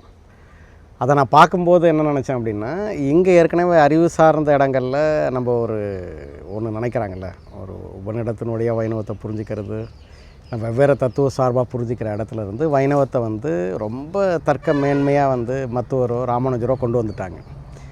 இப்போ இந்த இடத்துல வந்து பெருமாளுக்கு இசைஞ்ச பெருமாளுக்கு உகந்த கூத்து அப்படின்றதே வந்து அந்த கைசிகை தான். அந்த கூத்து நிகழ்ந்தது ஸ்ரீரங்கம் இல்லை, அது வந்து திருக்குறுங்குடியில் அந்த கூத்து இல்லை. அதுக்கான சித்திரங்களோ ஓவியங்களோ கூட இல்லை, கூத்து இருக்குது, அதுக்கான படங்கள் கூட யாரும் போடலை. அப்போ என்னென்னா அது வந்து ரொம்ப தொன்மமாக அந்த கூத்து வந்து நம்மக்கிட்ட சொல்லப்படுது. கைசிகையோட நம்பாடுவான் வந்து இரவு பொழுதில் தான் வராரு. பெருமாளை வந்து வழிபடுறதுனோட இடத்துனால வரும்போது ஒரு நாள் ஒரு பிரம்மராட்சன் அவரை பிடிச்சிடுறாரு. இப்போ நம்பாடுவான் என்ன சொல்கிறாருன்னா, அப்போ நான் வந்து என்னுடைய ஒவ்வொரு நாளும் இந்த கைங்கரியத்தை செய்கிறதுன்னு என்னோடய அதை நான் முடிச்சுட்டு வந்துடுறேன், அதுக்கப்புறம் என்ன நீ வந்து சாப்பிட்டுடலாம் அப்படின்றாரு. சரி இவ்வளோ சொல்கிறானே அப்படின்னு சொல்லிட்டு நீ போயிட்டு கண்டிப்பாக வரணும் அப்படின்றாரு. அப்போ இவன் வந்து நம்பாடுவான் வந்து அந்த அன்னைக்கு இருக்கிற கைசிகைக்கான இதுவை முடிச்சுட்டு திரும்பவும் போக பார்க்குறாரு. பெருமாளுக்கு இது தெரியுது. பெருமாள் ஒரு அந்தன வேடத்தில் வந்து இப்போ நீ அந்த பக்கம் போகாது இப்படி போயிடு அப்படின்னும் போது, இல்லை நான் பெருமாள் பேரில் வாக்கு கொடுத்துட்டேன், நான் போய் அந்த பிரம்மராஷ்டிரம் மீட் பண்ணணும் அப்படின்னு அவர் போகிறாரு. அப்போ அந்த பிரம்மராஷ்டிரன் என்ன செய்கிறாருன்னா, ஏற்கனவே ஒரு தொட்டு அதை பிடிச்சதுலேருந்து தான் அவருக்கு ஒரு உள்ளுணர்வு இருக்கும், அதனால தான் இவனை அனுப்பியிருப்பார். அப்போ அவர் என்ன நினைப்பாருன்னா, இவனை தொட்டதுலேயே நம்மளுக்கு இவ்வளோ இருக்கு, இவன்கிட்ட ஏதோ ஒரு அதிசயம் இருக்குது, அதனால் இவன் வந்தால் இவனோட பலனெலாம் நம்ம கேட்கணும்னு நினச்சி அதே மாதிரி கேட்குறாரு. இப்போ நம்பாடுவான் என்ன சொல்கிறாருன்னா, என்னோடய பலனெல்லாம் உங்களுக்கு கொடுக்க முடியாது, இன்றைக்கி சேவித்த பலனை தரேன் அப்படின்றார். அப்போ அன்றைக்கு சேவித்த பலனை கொடுக்கும்போது பிரம்மராஷ்டிரன் திரும்ப தன்னோட சாப விமோசனம் அடைஞ்சதாக அர்த்தம் இருக்குது. இந்த பிரம்மராஷ்டிரம் யாருன்றது தான் நம்ம வந்து இது வழக்கமாக நம்ம என்ன இந்த போதம் அந்த மாதிரியான விஷயம் இல்லை. யார் வந்து கல்வி அடைஞ்சு பிறருக்கு போதிக்கலையோ அவெல்லாம் பிரம்மராஷ்டிரன்றது தான் நம்மளோட அறிவுசார் பின்னணியில் சொல்லப்படுது. அப்புறம் கல்வி சாலைகளே தமிழில் வந்து மடப்பணன்னு சொல்லுவாங்க. அதாவது ஒரு ஆசிரியன் வந்து தன்னோட மாணவனுக்கு போதிக்க தகுதியற்றவனாக இருக்கும்போது அவன் மடப்பனையாக இருக்கிறான். அதாவது வந்து மடலில் வந்து கழிக்காத பனை வந்து எப்படி பயன்படாதோ இந்த பனை வந்து எப்படி பயன்படலை, அதே மாதிரி வந்து இவர் மடல் பனையாக இருக்கிறவனை வந்து யாரும் நெருங்க முடியாது. அப்படி இருக்கிறவன்லாம் தான் பிரம்மராஷ்டிரன் இருக்கிறான். இப்போ அவன்லேருந்து தான் அந்த இடம் சொல்லப்படுது. இப்போ இது வந்து ஒரு வைணவ மதிப்பீட்டுக்குள்ளே இந்த கதை பிரம்மராஷ்டிரன் இப்போ யார் அப்படின்னு கேட்டால், யாரெல்லாம் தான் இந்த அறிவு ஞானம்னு சொல்லிக்கிறவன் தான் அந்த ஆளாக இருக்கிறான். அவனுக்கு வந்து வைணவ மரபே வந்து நம்பாடுவான் பாதையை சொல்லுது. இந்த கைசிகைன்றது வந்து என்னென்னா வந்து 42 வகையான கூத்துகளில் ஒன்று. இது சிலம்பில் வந்து சொல்லப்படுது. சிலம்பில் என்னென்னா, மாதவி வந்து அந்த நாட்டை அரங்கேற்றதுக்கு முன்னாடியே வந்து அவரோட ஆசிரியர் தன்னோட மாணவிக்கு தலைக்கோழி பட்டம் கொடுக்கணும்னு கட்டாயப்படுத்துகிறார். அப்புறம் நேரம் இல்லை, இந்திர விழா தொடங்கிடுன்ற சூழலில் வந்து அவரோட அந்த ஆசிரியருக்கு வந்து, அப்போ உன்னோட நீ ஒன்றும் மாணவியை மெச்சிக்கலாம், அதுக்காக அதை நிகழ்த்தாமல் எப்படி சொல்கிறது, இவ்வளோத்தையும் சோதித்து அடையிறனா அதுக்கு நாள் இல்லை அப்படின்னும்போது, இந்த ஆசிரியர் ரொம்ப இன்ஃப்ளூயன்ஸாகவும் முக்கியமான ஆளாக இருக்கிறதுனால வேறு வழி இல்லாமல் மாதவி என்ன செய்கிறாங்கன்னா, ஒரு கைசிகை மட்டும் நிகழ்த்த சொல்லுங்கள் அதை அவர் பண்ணிட்டா அதுலேருந்து 2-3 அடவுகளை அவள் பண்ணிட்டா நாங்கள் அவளுக்கு கொடுத்துட்றோன்றாங்க. அதே மாதிரி மாதவி அவங்க கேட்ட சில அளவுகளை பண்ணுறா, உடனே அவளை தலைக்கோழி பட்டத்தையும் அவங்க கொடுத்துட்டாங்க. இதுதான் வந்து சிலம்பில் வர செய்தி. இந்த கைசிகைன்றது வந்து என்னென்னா, இது ராகத்தில் நீங்கள் பூபாலத்துலேருந்து இரவு வந்தீங்கன்னா பைரவி வந்து இரவு இடம். இந்த பைரவின்றதும் சிந்து பைரவி 2 தான் வந்து மிக முக்கியமானது. இது என்னென்னா, வெளி தரப்புக்குள்ளே பப்ளிக் ஷோ கிடையாது, அது வெளியே பேசுகிறதும் கிடையாது. 2 தலைவன் தலைவியும் வந்து ஊடல் அடையிறது இருக்குல்ல, அதுதான் அது. பைரவியும் சிந்து பைரவியும் தலைவன் அழைக்கிறதும் தலைவி வந்து மறுக்கிறதுக்குமான இடம் தான் சிந்து பைரவி. இப்போ இதுக்குள்ளே இருக்கிறது தான் அந்த நிகழ்வு. இது வந்து அடிப்படையில் எந்த சத்தமுமே இல்லாமல் தன்னோட கை அசைவுகள் வழியாகவும் தன்னோட பாவனைகள் வழியாக இதை மறுக்கிறதும் ஊடலுமான இடங்களாக இருக்கிறது தான் அந்த கை செய்கின்ற இதோட இடமா இருக்குது. இதுதான் பெருமாளை சேவிக்கிற அந்த தத்துவார்த்த பின்னணியான அவர் கோபியராகவும் நம்ம கோபியராகவும் அவர் வந்து பெருமாளாமல் இருக்கிறதுக்கான சாராம்சத்தை வச்சுருக்குது. அதை தான் நம்பாடுவார் நிகழ்த்துறார். இதுதான் ஒரு தொன்மமான வைணவத்தோட கூறாக இருக்குது. இவர் வந்து கீழ்ஜாதினால் 12 மணிக்கு ஊர் சேர்க்கலலாம் வரல. கைசிகை கூத்தை நிகழ்த்தணும்னா வந்து அந்த நடு இரவில் தான் வர முடியும். இப்போ இந்த இடத்த நம்ம இழந்துட்டு இது இன்றைக்கி ஒரு தலித்திய விளக்கமோ இன்றைக்கி வந்து பிராமண மேலாண்மை அப்படி இப்படின்ற இடத்துலேருந்து நம்ம சொல்லக்கூடிய பாங்குன்றது எவ்வளோ பாரதூரம் நம்ம விலகி வந்திருக்கோன்றது மட்டும் இல்லாமல் வேதாந்த விளக்க பண்ண வைணவத்தோட பிரம்மவாத கருத்துக்களுக்கு வந்து வேதாந்த சாயலை ஏற்றி வைணவத்தை அதுக்கு உட்கடையாக வந்து சங்கரர், ராமானுஜர், மத்துவர் என்ற வேதாந்த விற்பனர்கள் பேசின இடத்துல வைணவம் நம்மளோட மரபுலேருந்து முற்றிலும் வெளியே போயிருக்குது. ரொம்ப எளிமையான மதியல் ஆட்கள் கையில் வைணவம் இன்றும் வந்து நிலைத்து தான் இருக்குது. அந்த கூரை வந்து பிறர் அடைய முடியாமல் இருக்குதுன்றதுக்கு நம்பாடுவானோட இந்த கூத்து இன்றைக்கி வரைக்கும் நிகழ்த்துறதுக்கான பின்னணி அது. அதை நம்ம ஒன்றும் உணராமல் இருக்கிறன்றது தான் இன்றைக்கி இருக்கிற யதார்த்தம். நவீன கால நாடக ஆட்கள் கூட இப்போ திருங்குருட்டியில் நம்பாடுவானுக்கான ஒரு நாடகத்தை கூத்தை நிகழ்த்துறாங்க சடங்கு முறையாக. ஆனால் அது வைணவத்துக்கான அந்த கூரை முற்றிலும் அவங்க புரிஞ்சு அதை நிகழ்த்துறாங்களான்னா அது கேள்விக்குரியது தான். பொதுவாக தமிழ் சூழலில் அதாவது வந்து நம்மளோட ஊர் நிர்வாக முறைக்கு சான்றாக வந்து மேரூரோட அந்த குடைவாளை முறையை சொல்லுவாங்க. ஆனால் இயல்பாக குடைவாளை முறையை வந்து மங்களத்தில் நடக்கிற சபைக்கு தானே ஒழிய பிற இடங்களுக்கெல்லாம் இல்லை. ஏன்னா பிற ஊர் சபைகள் நிர்வகிக்கிற விஷயங்கள் வேறவாக இருக்குது. இன்னொரு முறை என்னென்னா, இந்த மங்கள சபையை வச்சுக்கிட்டு தான் அவங்க என்ன செய்கிறாங்க அப்படின்னா வந்து அரசு நிர்வாகமும் இன்றைக்கி இருக்கிற சமூக பண்பாட்டுக்கூறோட மையமாக வந்து அதெல்லாத்தையும் முன் வைக்கிறாங்க. அதாவது இந்த பிராமண சபை தான் அதை நிகழ்த்துச்சு அப்படின்ற மாதிரியான ஒரு தோற்றுவாய் இருக்குது. அதுதான் நம்மளோட வரலாற்றுக்கு போகிறதுக்கு தடையாக இருக்குது. ஒரு பெரும் அரசு நிர்வாகம் நிகழும்போது அதுக்கு 2 விதமான குறிப்புகள் தேவைப்படுது. அது வந்து ஒரு அரசுக்கு சார்பான ஒரு இன்ஸ்டியூஷனை வச்சுக்க வேண்டியிருக்குது.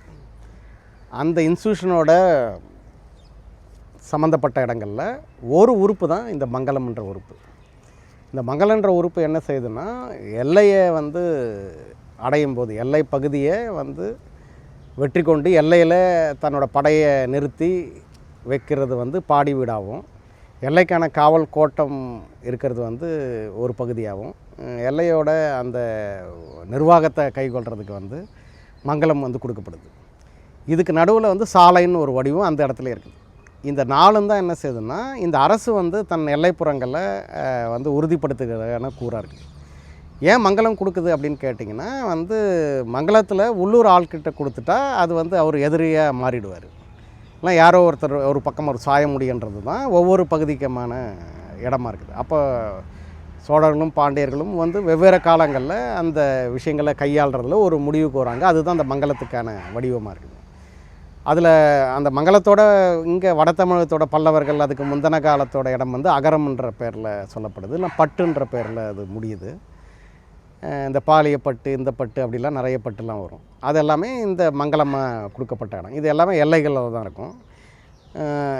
இதில் வந்து என்னென்னா, நம்ம வந்து மங்களத்தை மட்டுமே எடுத்துக்கிட்டு பிராமணர்கிட்ட எல்லாத்தையும் கொடுத்துட்டாங்க, பிராமணருக்கான இடம் இருக்கும்போது மங்களம் வந்து சொத்துரிமையாக கொடுக்கப்படலை. அது வந்து வாங்க வைக்க உரிமையற்று அந்த இடத்த நுகர்ற ஒரு ஆளாக தான் அவரை வச்சுருக்க வழி, அவருக்கு அந்த ஊரோ மற்றதோ சொந்தம் இல்லை. ஏன்னா எதிரிக்கிட்ட போகக்கூடாதுன்றதுக்காக மட்டும்தான் அதை அவங்க கையாளுறாங்க. அப்போ வந்து மங்கலம் மற்று நீங்கள் காவல் கோட்டத்தையும் பாடி வீடையும் சாலையும் 3மே நம்ம வந்து எப்போ முறையாக ஆய்வு பண்ணி அதை உறுதிப்படுத்துகிறோமோ அன்றைக்கி தான் தமிழக வரலாற்றை நம்ம முற்றிலும் உணர முடியும். அந்த வகையில் என்னென்னா பாடி வீடுக்கும் மங்கலத்துக்கும் நடுவில் கோட்டை அந்த காவல் கோட்டத்துக்கு வந்து என்னென்னா அந்த உள்ளூரோட அரையர் பிரிவை சேர்ந்தவர் வந்து அவரோட நிர்வாகியாக வச்சுக்கிட்டு அரசு தலைமையிலேருந்து பெண் கொடுக்கப்படுது. அந்த வகையில் எல்லையை வந்து எப்போயுமே ஒரு பங்காளிக்கான இடங்களுக்குள்ளே போகாமல் அது வந்து பெண் கொடுத்தல் எடுக்கல வாரிசு உரிமைக்கு இல்லாத ஒரு ஆள் அது எப்பயுமே வச்சுக்குது அப்படின்றது தான் நம்ம பார்க்குறோம். அதுக்கு ரொம்ப முக்கியமான நல்ல உதாரணங்களில் கடைசியாக பார்த்திங்கன்னா கோட்டாரை வந்து அவங்க வைகையில் தாமிரபரணியில் தான் நிற்கிறாங்க குலோத்துங்கன் பீரியடில். கோட்டாரிலேருந்து திரும்பவும் ஒரு விஷயம் வரும்போது கோட்டாரை வந்து கேப்சர் பண்ணி கோட்டாரில் வந்து ஒரு அரையனுக்கு வந்து கொடுத்துட்டு குலோத்துங்கன் தான் பெண் அவருக்கு கொடுக்குறாருன்றது வந்து ரொம்ப முக்கியமான சோழர்களோட பிற்கால சான்றுகளில் மிக முக்கியமான இடம். ஏன்னா அந்த அவங்க அது வரைக்கும் படையை வந்து வாலீஸ்வரத்தில் தான் வச்சுக்கிறாங்க. அம்பை அதில்னா வாலீஸ்வரம் தான் அந்த பாடி வீடு, அம்பை தான் காவல் கோட்டம், அவரோட மங்கலம் சேரன் மாதேவி. இது ராஜாதாரன் பீரியடில். குலோத்துங்கன் பீரியடில் வரும்போது இந்த இடம் ஷபுள் ஆகிட்டே இருக்குது, இது நிற்காமே இருக்குது. குலோத்துங்கன்னு ஒரு கை முன்னே போய் கோட்டார்லேயே அந்த பாடி வீடையும் எல்லாத்தையும் வந்து அந்த கணவாயை தாண்டி உள்ளே போயிடுறாரு. சேயாற்றோட நதியை மறித்து மாமண்டூர் ஏரியும் அதுக்கப்புறம் உத்தரமூர் ஏரியும் அப்புறம் வந்து தொடர்ந்து வந்து ஒரு 400-500 இடத்துக்கான இடங்களில் வந்து புதிய நீரேற்றங்களை அவங்க பண்ணுறாங்க. அப்போ மங்கலத்தை தான் அவங்க கொடுக்க வேண்டியிருக்குது. பாண்டிய நாட்டில் பார்த்திங்கன்னா இருக்கங்குடி கிழவன் பாண்டியனுக்காக வந்து நம்ம குற்றாலத்தோட சிற்றாறு வந்து தாமிரபரணி கலக்கிற இடத்துல அந்த சிவலப்பேரின்னு நம்ம இன்றைக்கி சொல்கிற ஸ்ரீமாறன் ஸ்ரீ வல்லபன் ஏரின்னு சொல்கிற ஒன்றத்தை உருவாக்குறாரு. அவரோட இடத்துலையும் அந்த இடம் மங்கலமாக கொடுக்கப்படுது. அதுதான் பாண்டிய பகுதியில் நம்மளுக்கு வந்து வெளிப்படையாக தெரிகிற இடமா இருக்குது. அந்த ஏரி இன்றைக்கி வரைக்குமே பார்த்தீங்கன்னா இன்ஜினியரிங் தொழில்நுட்பத்தில் இது வரைக்குமே கூடங்குளம் வரைக்குமான அந்த நீருக்கான பங்கீடு அது கொடுத்துக்கிட்டே இருக்குது. அவ்வளோ வளர்ச்சி அடைந்த இடத்துலையும் அது பங்கு அளிக்குது. இந்த ஸ்ரீமார ஸ்ரீ வல்லபன்ற பேரை தான் வந்து தவறாக பட்டியலிட்டு நம்ம சித்தனவாசல் ஓவியத்தை கல்கின்ற ஒரு எழுத்தாளர் வந்து அதை பல்லவருக்கானதாக மாற்றிட்டார். அதை பண்ணது ஸ்ரீமார ஸ்ரீ வல்லபன் தான். ஸ்ரீமார ஸ்ரீ வல்லபனை மகேந்திர பல்லவன் ஒரு படித்ததோட விளைவு வந்து வரலாற்றில் வரலாற்றில் பண்ண புதினத்துக்குள்ளே இருக்கிற ஒரு பெரிய ஒரு தவறான போக்கை தமிழ் சமூகத்துக்குள்ளே ஏற்படுத்தியிருக்குது. இலங்கை வழங்கி வந்து இப்போ நம்ம ஒரு தலித் அரசியலையோ இல்லை மார்க்சிய அரசியலில் வந்து ஒரு சமூக வர்ண சூழல்னு வந்து வட இந்திய மரபுலேருந்து ஒரு 4 வர்ணத்தின் பேரில் பேசுகிறாங்கல்ல, அந்த அறிவிலிருந்து நீங்கள் இலங்கை வழங்கை புரிஞ்சிக்க முடியாதுன்றது ஒரு பகுதி. ரெண்டாவது என்னென்னு கேட்டிங்கன்னா இலங்கை வடங்கை என்ற பகுதி வந்து வலதுன்றதுக்கான அந்த அரசன் வந்து நம்ம குலோத்துங்கன் முதலாம் குலோத்துங்கன் வந்து இந்த பிரச்சனையோட உச்சத்தில் தான் வந்து சோழ அரசு விழுது. இதுதான் வந்து ரொம்ப முக்கியமானது. அதை ஓரளவுக்கு கட்டுப்படுத்துகிற இடத்துல இலங்கை வடங்கையை வந்து இந்த 2 குழுக்களையும் முன் வச்சதான ஒரு கதை நம்மளுக்கு சொல்லப்படுது. ஆனால் என்னென்னா இலங்கை வடங்கைன்றதுக்கான அந்த பரிணாமம் இந்த கதைக்கு உள்ளே ரொம்ப செறிவாக இருக்குது. அதை நம்ம விளங்கிக்காமல் இந்த கதையை மட்டுமே எடுத்துக்கிட்டு இவர் வலது பக்கம் இருக்கிறவருக்கு இது இடது பக்கம் இருக்கிறவர்னா இந்த தமிழ் சூழலில் வந்து 96 தொழில் பிரிவுக்கான பட்டியல் இருக்குது. இலங்கையிலையும் வடங்கையிலையும் 96 பிரிவு தான் இருக்குது, சமமாகவே இருக்குது. இந்த 96 தொழில் பிரிவும் என்ன செய்யுதுன்னா வந்து அரசனோட நிற்கும் போதுன்னா போர்க்காலங்களில் இடங்கை பிரிவு வந்து பெரிய அளவுக்கு அரசுக்கு நிற்குது. போர் முடிஞ்ச காலங்களில் வலங்கை அதிகாரத்தை எடுத்துக்குது. அப்போ என்னன்னு கேட்டிங்கன்னா தொழில் பிரிவுக்குள்ளே இருக்கிற வந்து வணிக குழுலேருந்து தொழில் உற்பத்தியோட எல்லா பிரிவுகளுமே வந்து இடங்கையில் இருக்கிறாங்க, மறவர் பிரிவு உட்பட. அவங்க படையணியாக போய் பிற நாடுகளையோ விஷயங்களையோ அதை கைகொள்ளும் போது இருக்கிறது அவங்களோட துணைன்றது பெரும் பலமாக இருக்குது. திரும்ப அரசு வந்து அதிலேருந்து திரும்ப வரும்போது இங்கே நில உடைமையும் இதுக்கு பின்னாடி இருக்கிற ஆட்கள் வந்து மேலே வராங்க. இவங்க தான் வந்து வலங்கையாக இருக்கிறாங்க. அப்போ வலங்கைன்றது நில உறவோட கூடிய அரசு தலைமை, இடங்கைன்றது வந்து நிலமற்ற வந்து பிற தொழில்குடி போர் பிரிவு எல்லாமே இடங்கையில் இருக்குது. இப்போ நம்ம என்ன செய்கிறோம் அப்படின்னா நில உடைமைக்குள்ளே இருக்கிற ஆட்களை பற்றி தனியாகவும் நிலத்துக்குள்ளே இருக்கிற தொழில் பிரிவை தனியாகவும் புரிஞ்சுக்கிறோம். இந்த வந்து ஒரு பெரு அடுக்காக்கி இவங்கள் இல்லாத இந்த தொழில்பிரிவு நில உடைமையோடு இல்லாத இந்த தொழில்பிரிவு இல்லாத மறவர் பிரிவுகளோ மற்ற இடங்களில் வந்து ஆதிக்க ஜாதியாக கட்டமைக்கிற ஒரு பாங்கை நம்ம இன்னைக்கு அடைகிறோம். ஆனால் பழைய மரபு பிரகாரம் அப்படி எதுவுமே இல்லை. ஏன்னா இன்றைக்கி பறையர் பிரிவுன்னு சொல்கிறது வந்து நிலக்கிழமையோட உழுகுடி மரபுலேருந்து அது சமூகத்தோட கீழடுக்கில் இல்லை, அரசு உருவாக்கத்தோட வலங்கை பிரிவோட ஒரு உறுப்பாக இருக்குது. இது என்றைக்கும் அரசுக்கான முகாந்திரங்களோட தான் இயங்குது. வலங்கை இப்போ மண்ணடி கலவரத்துக்கு கூட பார்த்திங்கன்னா முதல் கத்தி ஒரு பறையர் கத்தி தான் முதலாளி சார்பாக விழுந்துச்சு அப்படின்வாங்க. அப்போ அந்த பக்கம் இருந்தது என்னென்னா இந்த தொழில் பிரிவும் வணிக பிரிவுமான குழுக்கள் தான், அதாவது நவீன கால கலோனியல்கார கொத்தவால்ச்சியோட அந்த கோயில் திருவிழா வரைக்கும் கூட யாருக்கு அந்த கட்டளைக்கான உரிமைன்றது கோயில் ஒழுங்கில் தான் வந்து தீர்க்கப்படுது. அதாவது நீங்கள் நிறைய சம்பாரிச்சிடலாம், எது ஒன்றா செய்யலாம், கடைசியாக நீங்கள் கோயிலில் அந்த அந்த திருப்பணியை செய்கிறதுல எல்லாம் அந்த கட்டளைகளில் நீங்கள் பங்கு பெறதில் தான் உங்களோட தகுதி நிலையை நீங்கள் மாற்றி கட்டமைக்கிற ஒரு வாய்ப்பாக இருந்திருக்குது. அந்த வாய்ப்பு என்ன ஆகுதுன்னா மண்ணடி கலவரத்தோட முடிவுக்கு வருது. அதுதான் என்ன செய்யுதுன்னா அந்த சட்டத்தை அந்த கலவரத்தில் வந்து பல்வேறு பிரிட்டிஷ் ஆளுங்கள்லாம் வந்து அப்படியே வீடோடு வச்சு கொளுத்திடுறாங்க. அதனால் அந்த கவர்னர் ஜெனரல் ஒரு சட்டத்தை கொண்டு வர்றாரு. அந்த சட்டம் தான் நிஜமாகவே ஆசிய தரப்பையே வந்து ஒரு தேக்கமுள்ள சமூகம் ஆக்கிறத ஒழிய இந்த வலங்கை இடங்கை மோதலோ நம்மளோட வாழ்முறையோலாம் அதெல்லாம் கொண்டு வரவே இல்லை. இது வந்து ரொம்பவும் முக்கியமானது. இதை ஒன்றும் ஆய்வு தரப்புக்கே போல் இதுக்கான குறிப்புகள் வந்து ஸ்காலர்ஸ் வந்து முன் வச்சாலும் அதை உரையாடுறதுல என்ன தடையாக இருக்குன்னு கேட்டிங்கன்னா, மண்ணடி கலவரத்துக்கு அப்புறம் தான் நீங்கள் தேயிலை தோட்டத்துக்கு போகிற நகரத்தாரெலாம் வந்து அந்த இடத்துக்கு வராங்க. அதில் தான் இந்த கோமட்டி செட்டிகள் அடையார் பிரிட்ஜில் ஒரு 10 பேரை தூக்கில் போட்டாங்க அப்படின்னு அதுக்கு ஒரு பெரிய லிஸ்ட் இருக்குது. வன்னியர் இந்த மறவர் பிரிவில் இருக்க வன்னியர்லேருந்து தேவர் இவங்க எல்லாருமே இந்த இடங்கை பிரிவுக்குள்ளே வருவாங்க. அதே மாதிரி பல்லர், அப்புறம் வந்து இந்த எண்ணெய் வித்துக்கள் செய்கிற இவங்க அப்படி இப்படின்னு எல்லா ஆட்களுமே இடங்கையில் வருவாங்க. இவங்க தான் வந்து நேரடியாக அதில் பங்களித்தாங்க. அதில் இவங்க எல்லாருமே இப்போ பறையரோ முதலையாரோ இவங்க எல்லாமே இந்த வலங்கை பிரிவில் வருவாங்க. இப்போ என்னென்னா இந்த ஒப்பந்தம் அந்த சட்டம் என்ன செய்யுதுன்னா, இனிமேல் கோயில் ஒழுங்கில் யார் இருக்கிறாங்களோ அவங்க தான் இருக்கணும், அதுக்கு நடுவில் யாரும் வரக்கூடாதுன்றது சட்டத்தை உறுதிப்படுத்துது. அதனால் சமூகம் தன்னோட பொருளியல் தளத்தில் இந்த இடங்கை வலங்கை பிரிவு எப்படி இருக்குதுன்னு கேட்டின வரலாற்று பதிவுகளில் அது சண்டை போடுறதுனுடைய இடங்கையிலேருந்து வலங்கைக்கும் ஒரு பிரிவு போகும், ஒரு ஆள் இங்கேருந்து வந்துடுவார், மாறி மாறி அது இருக்குது. அது வந்து எளிமையாக தனக்குள்ளே ஊடுபாவாக இருக்கிற ஒரு சமூக மதிப்பீட்டோட பரிவர்த்தனையில் தங்களே சமன்படுத்திக்கிற ஒன்றா இருந்தது.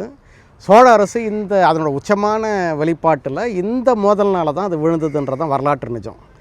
இது நாயக்கர்கள் வர வரைக்கும், மலிகாப்பூர் வர வரைக்கும் இந்த சோழ நாடும் நடுநாடும் தொண்டை நாடும் வந்து எந்த கட்டுக்குள்ளாமல் இருந்ததுன்றது தான் அதனோட வரலாற்று நிஜம். அதுக்கப்புறம் விஜயநகர காலத்தில் தான் அது ஓரளவுக்கு அந்த சமன்பாட்டுக்கு வருது. அது வரைக்குமே அது வந்து தொடர் மோதல் இருக்குது. அப்போ வந்து இந்த இடங்கை வலங்கை மோதல் தான் வந்து சமூக பரிவர்த்தனையில் யார் யார் எந்த படிநிலைக்கு போகிறோன்ற அந்த பட்டங்களில் இருக்கக்கூடிய மாறுபாடுகள் இருக்குது. இது ஆய்வுக்கே நம்ம கொண்டு போகாமல் என்ன செஞ்சிட்டோம் அப்படின்னா, இன்றைக்கி அதுக்கு மாற்றாக வர்ணத்தின் அடிப்படையில் ஒரு விஷயத்தை வச்சுக்கிட்டு வலங்கை பிரிவில் இருக்கக்கூடிய நிலக்கிழாரும் அந்த உழுகுடியும் என்னென்னா, அவர் வந்து மேலாளாகவும் இவர் வந்து அதனுடைய கீழாளாகவும் சமூகத்தை வலங்கை பிரிவோட ஒரே அடுக்கில் மேலும் கீழுமாக்கி தமிழக வரலாற்றையோ அதனோட சமூக பரிவர்த்தனையை நம்ம பேச முயற்சி செய்யும்போது தான் இங்கே வந்து அதுக்கான எந்த பதிலீடும் கிடைக்காமே இருக்குது. வள்ளுவரே என்ன செய்கிறாருன்னா, தொழிலில் வந்து 2 அறுதொழில் சொல்கிறார். ஒன்று வேளாண்மையும், ஒன்று வந்து நெசவுன்றது தான். ரெண்டுமே அறுவடையை அறுக்கிறோம், வந்து நூலை நூற்று அறுக்கிறோம். பருத்தியை பயிரிட்டு அந்த அந்த பஞ்சை எடுத்து நூற்று, அப்புறம் வந்து நீங்கள் சாயம் துவைச்சி நெஞ்சு, அப்புறம் இதை நீங்கள் போய் சந்தைப்படுத்தும் போது வந்து சந்தைக்கான படையணியும் எடுத்துக்கிட்டு சர்வதேச அளவில் போகிறதுக்கான இடத்த அவங்க வச்சுருக்காங்க. இதுதான் அதில் இருக்கிற ரொம்ப முக்கியமானது. இன்றைக்கி ஒரு பிரிட்டிஷ் பீரியடு எண்டு வரைக்கும் கூட வந்து நிறைய மறவர் பிரிவுகள் அதுக்கு தான் வேலை பார்த்தாங்க. இப்போ நகரத்தார் மரபில் நீங்கள் போன இந்த பக்கங்கள்லாம் கூட அந்த பழைய விஷயத்த சொல்கிற ஆளுங்க இருக்காங்க. அதாவது ஒரு சரக்கு வியாபாரி இங்கேருந்து ஒரு இடத்துக்கு போகிறாருன்னா அந்த ரூட் வந்து சரியாக இருக்கிற, ஆனால் அதுக்கு எந்த துணை வேணுன்றதை தொடர்ந்து முன்வைக்கிறாங்க. அதோடு தான் இந்த வணிக குழுக்களுக்கான பதிவு இருக்குது. அப்போ நீங்கள் வந்து ஒரு ஒரு பொருள் எடுத்துக்கிட்டு நீங்கள் ஒரு கடைசி கோடிக்கு போய் அதை விற்றுட்டு வர்றது வந்து அவ்வளோ சாதாரணமாக இல்லை. அந்த இடத்துல தான் நம்மளோட நிறைய வடிவம் நவீன கால பிரிட்டிஷ் ஆட்கள் கூட என்ன செய்கிறாங்கன்னா, இந்த கடற்கொள்ளையருக்கு மாற்றாக வந்து ஒரு படையணியோடு தான் வராங்க, ஒரு பாதுகாப்புக்கான இடங்கள். அதுதான் பின்னாடி இந்தியாவை வீழ்த்துறதுக்கான இடத்துக்கு அவங்களுக்கு தகுதியாக்குது அப்படின்றது தான் நீங்கள் வரலாற்றில் நம்ம கவனித்தா தெரியும். வந்த படைக்கு போர் கப்பல் வந்து திரும்பி போயிருக்காது, திரும்ப போர் கப்பலாக குவிச்சு இந்த கடற்கொள்ளையை வீழ்த்தி கடலை ஆதிக்கம் பண்ணி திரும்ப வந்து அவங்க உள்ளூர் நிலப்பகுதியை ஆக்குபை பண்ணிக்கிட்டாங்கன்றதோட சான்றாக இருக்குது. அது மாதிரி வேளாண் மரபுக்கான இடங்களில் 2 இடம் இருக்குது. அதாவது வரி கட்டுறதுக்கு தான் நெல்லே ஒழிய கூலப்பயிர்கள் தான் வந்து பரிவர்த்தனைக்கு பயன்படுத்தப்பட்டிருக்குது. அதனால் கூலப்பயிர்கள் எண்ணெய் வித்துவாக வந்து மறு ஆக்கத்துக்கு உள்ளாகிறது மட்டும் இல்லாமல் அது வந்து கையளிக்கிற இடத்துல ரொம்ப பெரிய ரோல் எடுக்குது. அந்த இடத்துல தான் பார்த்திங்கன்னா நம்மளோட பட்டினத்தாரிலேருந்து நம்ம கோவலனோட இடத்துலேருந்து பார்த்திங்கன்னா மதுரை எந்த அளவுக்கு முக்கியமான இடமா இருக்குன்னா அது கூலப்பயிரோட இடமா இருக்குது. இன்றைக்கும் மதுரை கூலப்பயிரோட இடமா தான் இன்றைய நவீன உலகத்தில் கூட மதுரை வட்டாரத்தோட இடங்கள் தான் இந்தியாவோட கூலப்பயிரோட சந்தையை தக்க வச்சுருக்குது. இப்போ நாடார் ட்ரேடுன்றதே ஒரு பகுதி அதுதான். அது வந்து என்னென்னா அரிசி வந்து நேரடியான வரியாக முன்வைக்கப்படுது. அது நம்ம தொடர்ந்து எல்லா பதிவுலையும் பார்க்கலாம். போர்ச்சுகீஸ் கூட அவங்க கடலாதிக்கத்தில் இங்கே நிற்க முடியாத காரணம் அங்கேருந்து கோதுமை வரல, அவங்க இங்கே தான் அரிசியை வாங்க வேண்டியிருந்தது. அதுக்காக என்ன டிரான்ஸ்போர்ட்டராக தான் அவங்க செயல்பட்டாங்க. அப்போ வந்து கீழை பகுதியிலேருந்து இங்கே வந்து இந்த பொருளை உருவாக்கி கொண்டு போகிற இடத்துல அவங்க வந்து கடற்கொள்ளையர்ன்ற பரிணாமத்தை கடந்து ஒரு டிரான்ஸ்போர்ட்டராக இருந்தாங்க. அதுதான் விஜயநகரம் வந்து விழாமல் சர்வதேச பரிணாமத்தை அடைஞ்சதுக்கான காரணம் வந்து உள்ளூரில் அந்த ஆக்கத்துக்கான ஆட்கள் இருந்தது தான் அதனோட முக்கிய வடிவம். நம்ம வெறுமே என்னென்னா அரசோட சாகசம்னு நினச்சிக்கிறோம் எல்லாத்தையுமே. இண்டஸ்ட்ரியல் பூமுன்னா ஐரோப்பியர்களுக்கு தங்களோட ஒரு பாய்ச்சலான இடத்துக்கு வர்றதுக்கு காரணமாக இருக்கலாம் ஒழிய, இண்டஸ்ட்ரியல் பூம்ன்றது ஆசிய உலகத்துக்கு வந்து ஒரு 3000 வருஷத்தோட தோல்வி. அதை தமிழர்களோ இந்தியர்களோ புரிஞ்சுருந்தாங்கன்னா டாக்கா நெசவாளர்களோட கட்டவர்கள் வெட்டினதோட பின்னணியிலிருந்து இங்கே நெசவு இடங்களையோ பிஎன்சி மில்லையோ இந்த இடங்கள்லாம் நம்ம புரிஞ்சுக்கிறதுக்கான ஒரு பாங்கு கிடச்சிருக்கோம். அதெல்லாம் எதுவுமே இல்லாமல் தான் இன்றைக்கி நம்ம ஒரு சமூக முன்னெடுப்பில் சில தர்க்கங்களை நம்ம பேசிக்கிட்டு இருக்கோம்னு நினைக்கிறேன் நான்.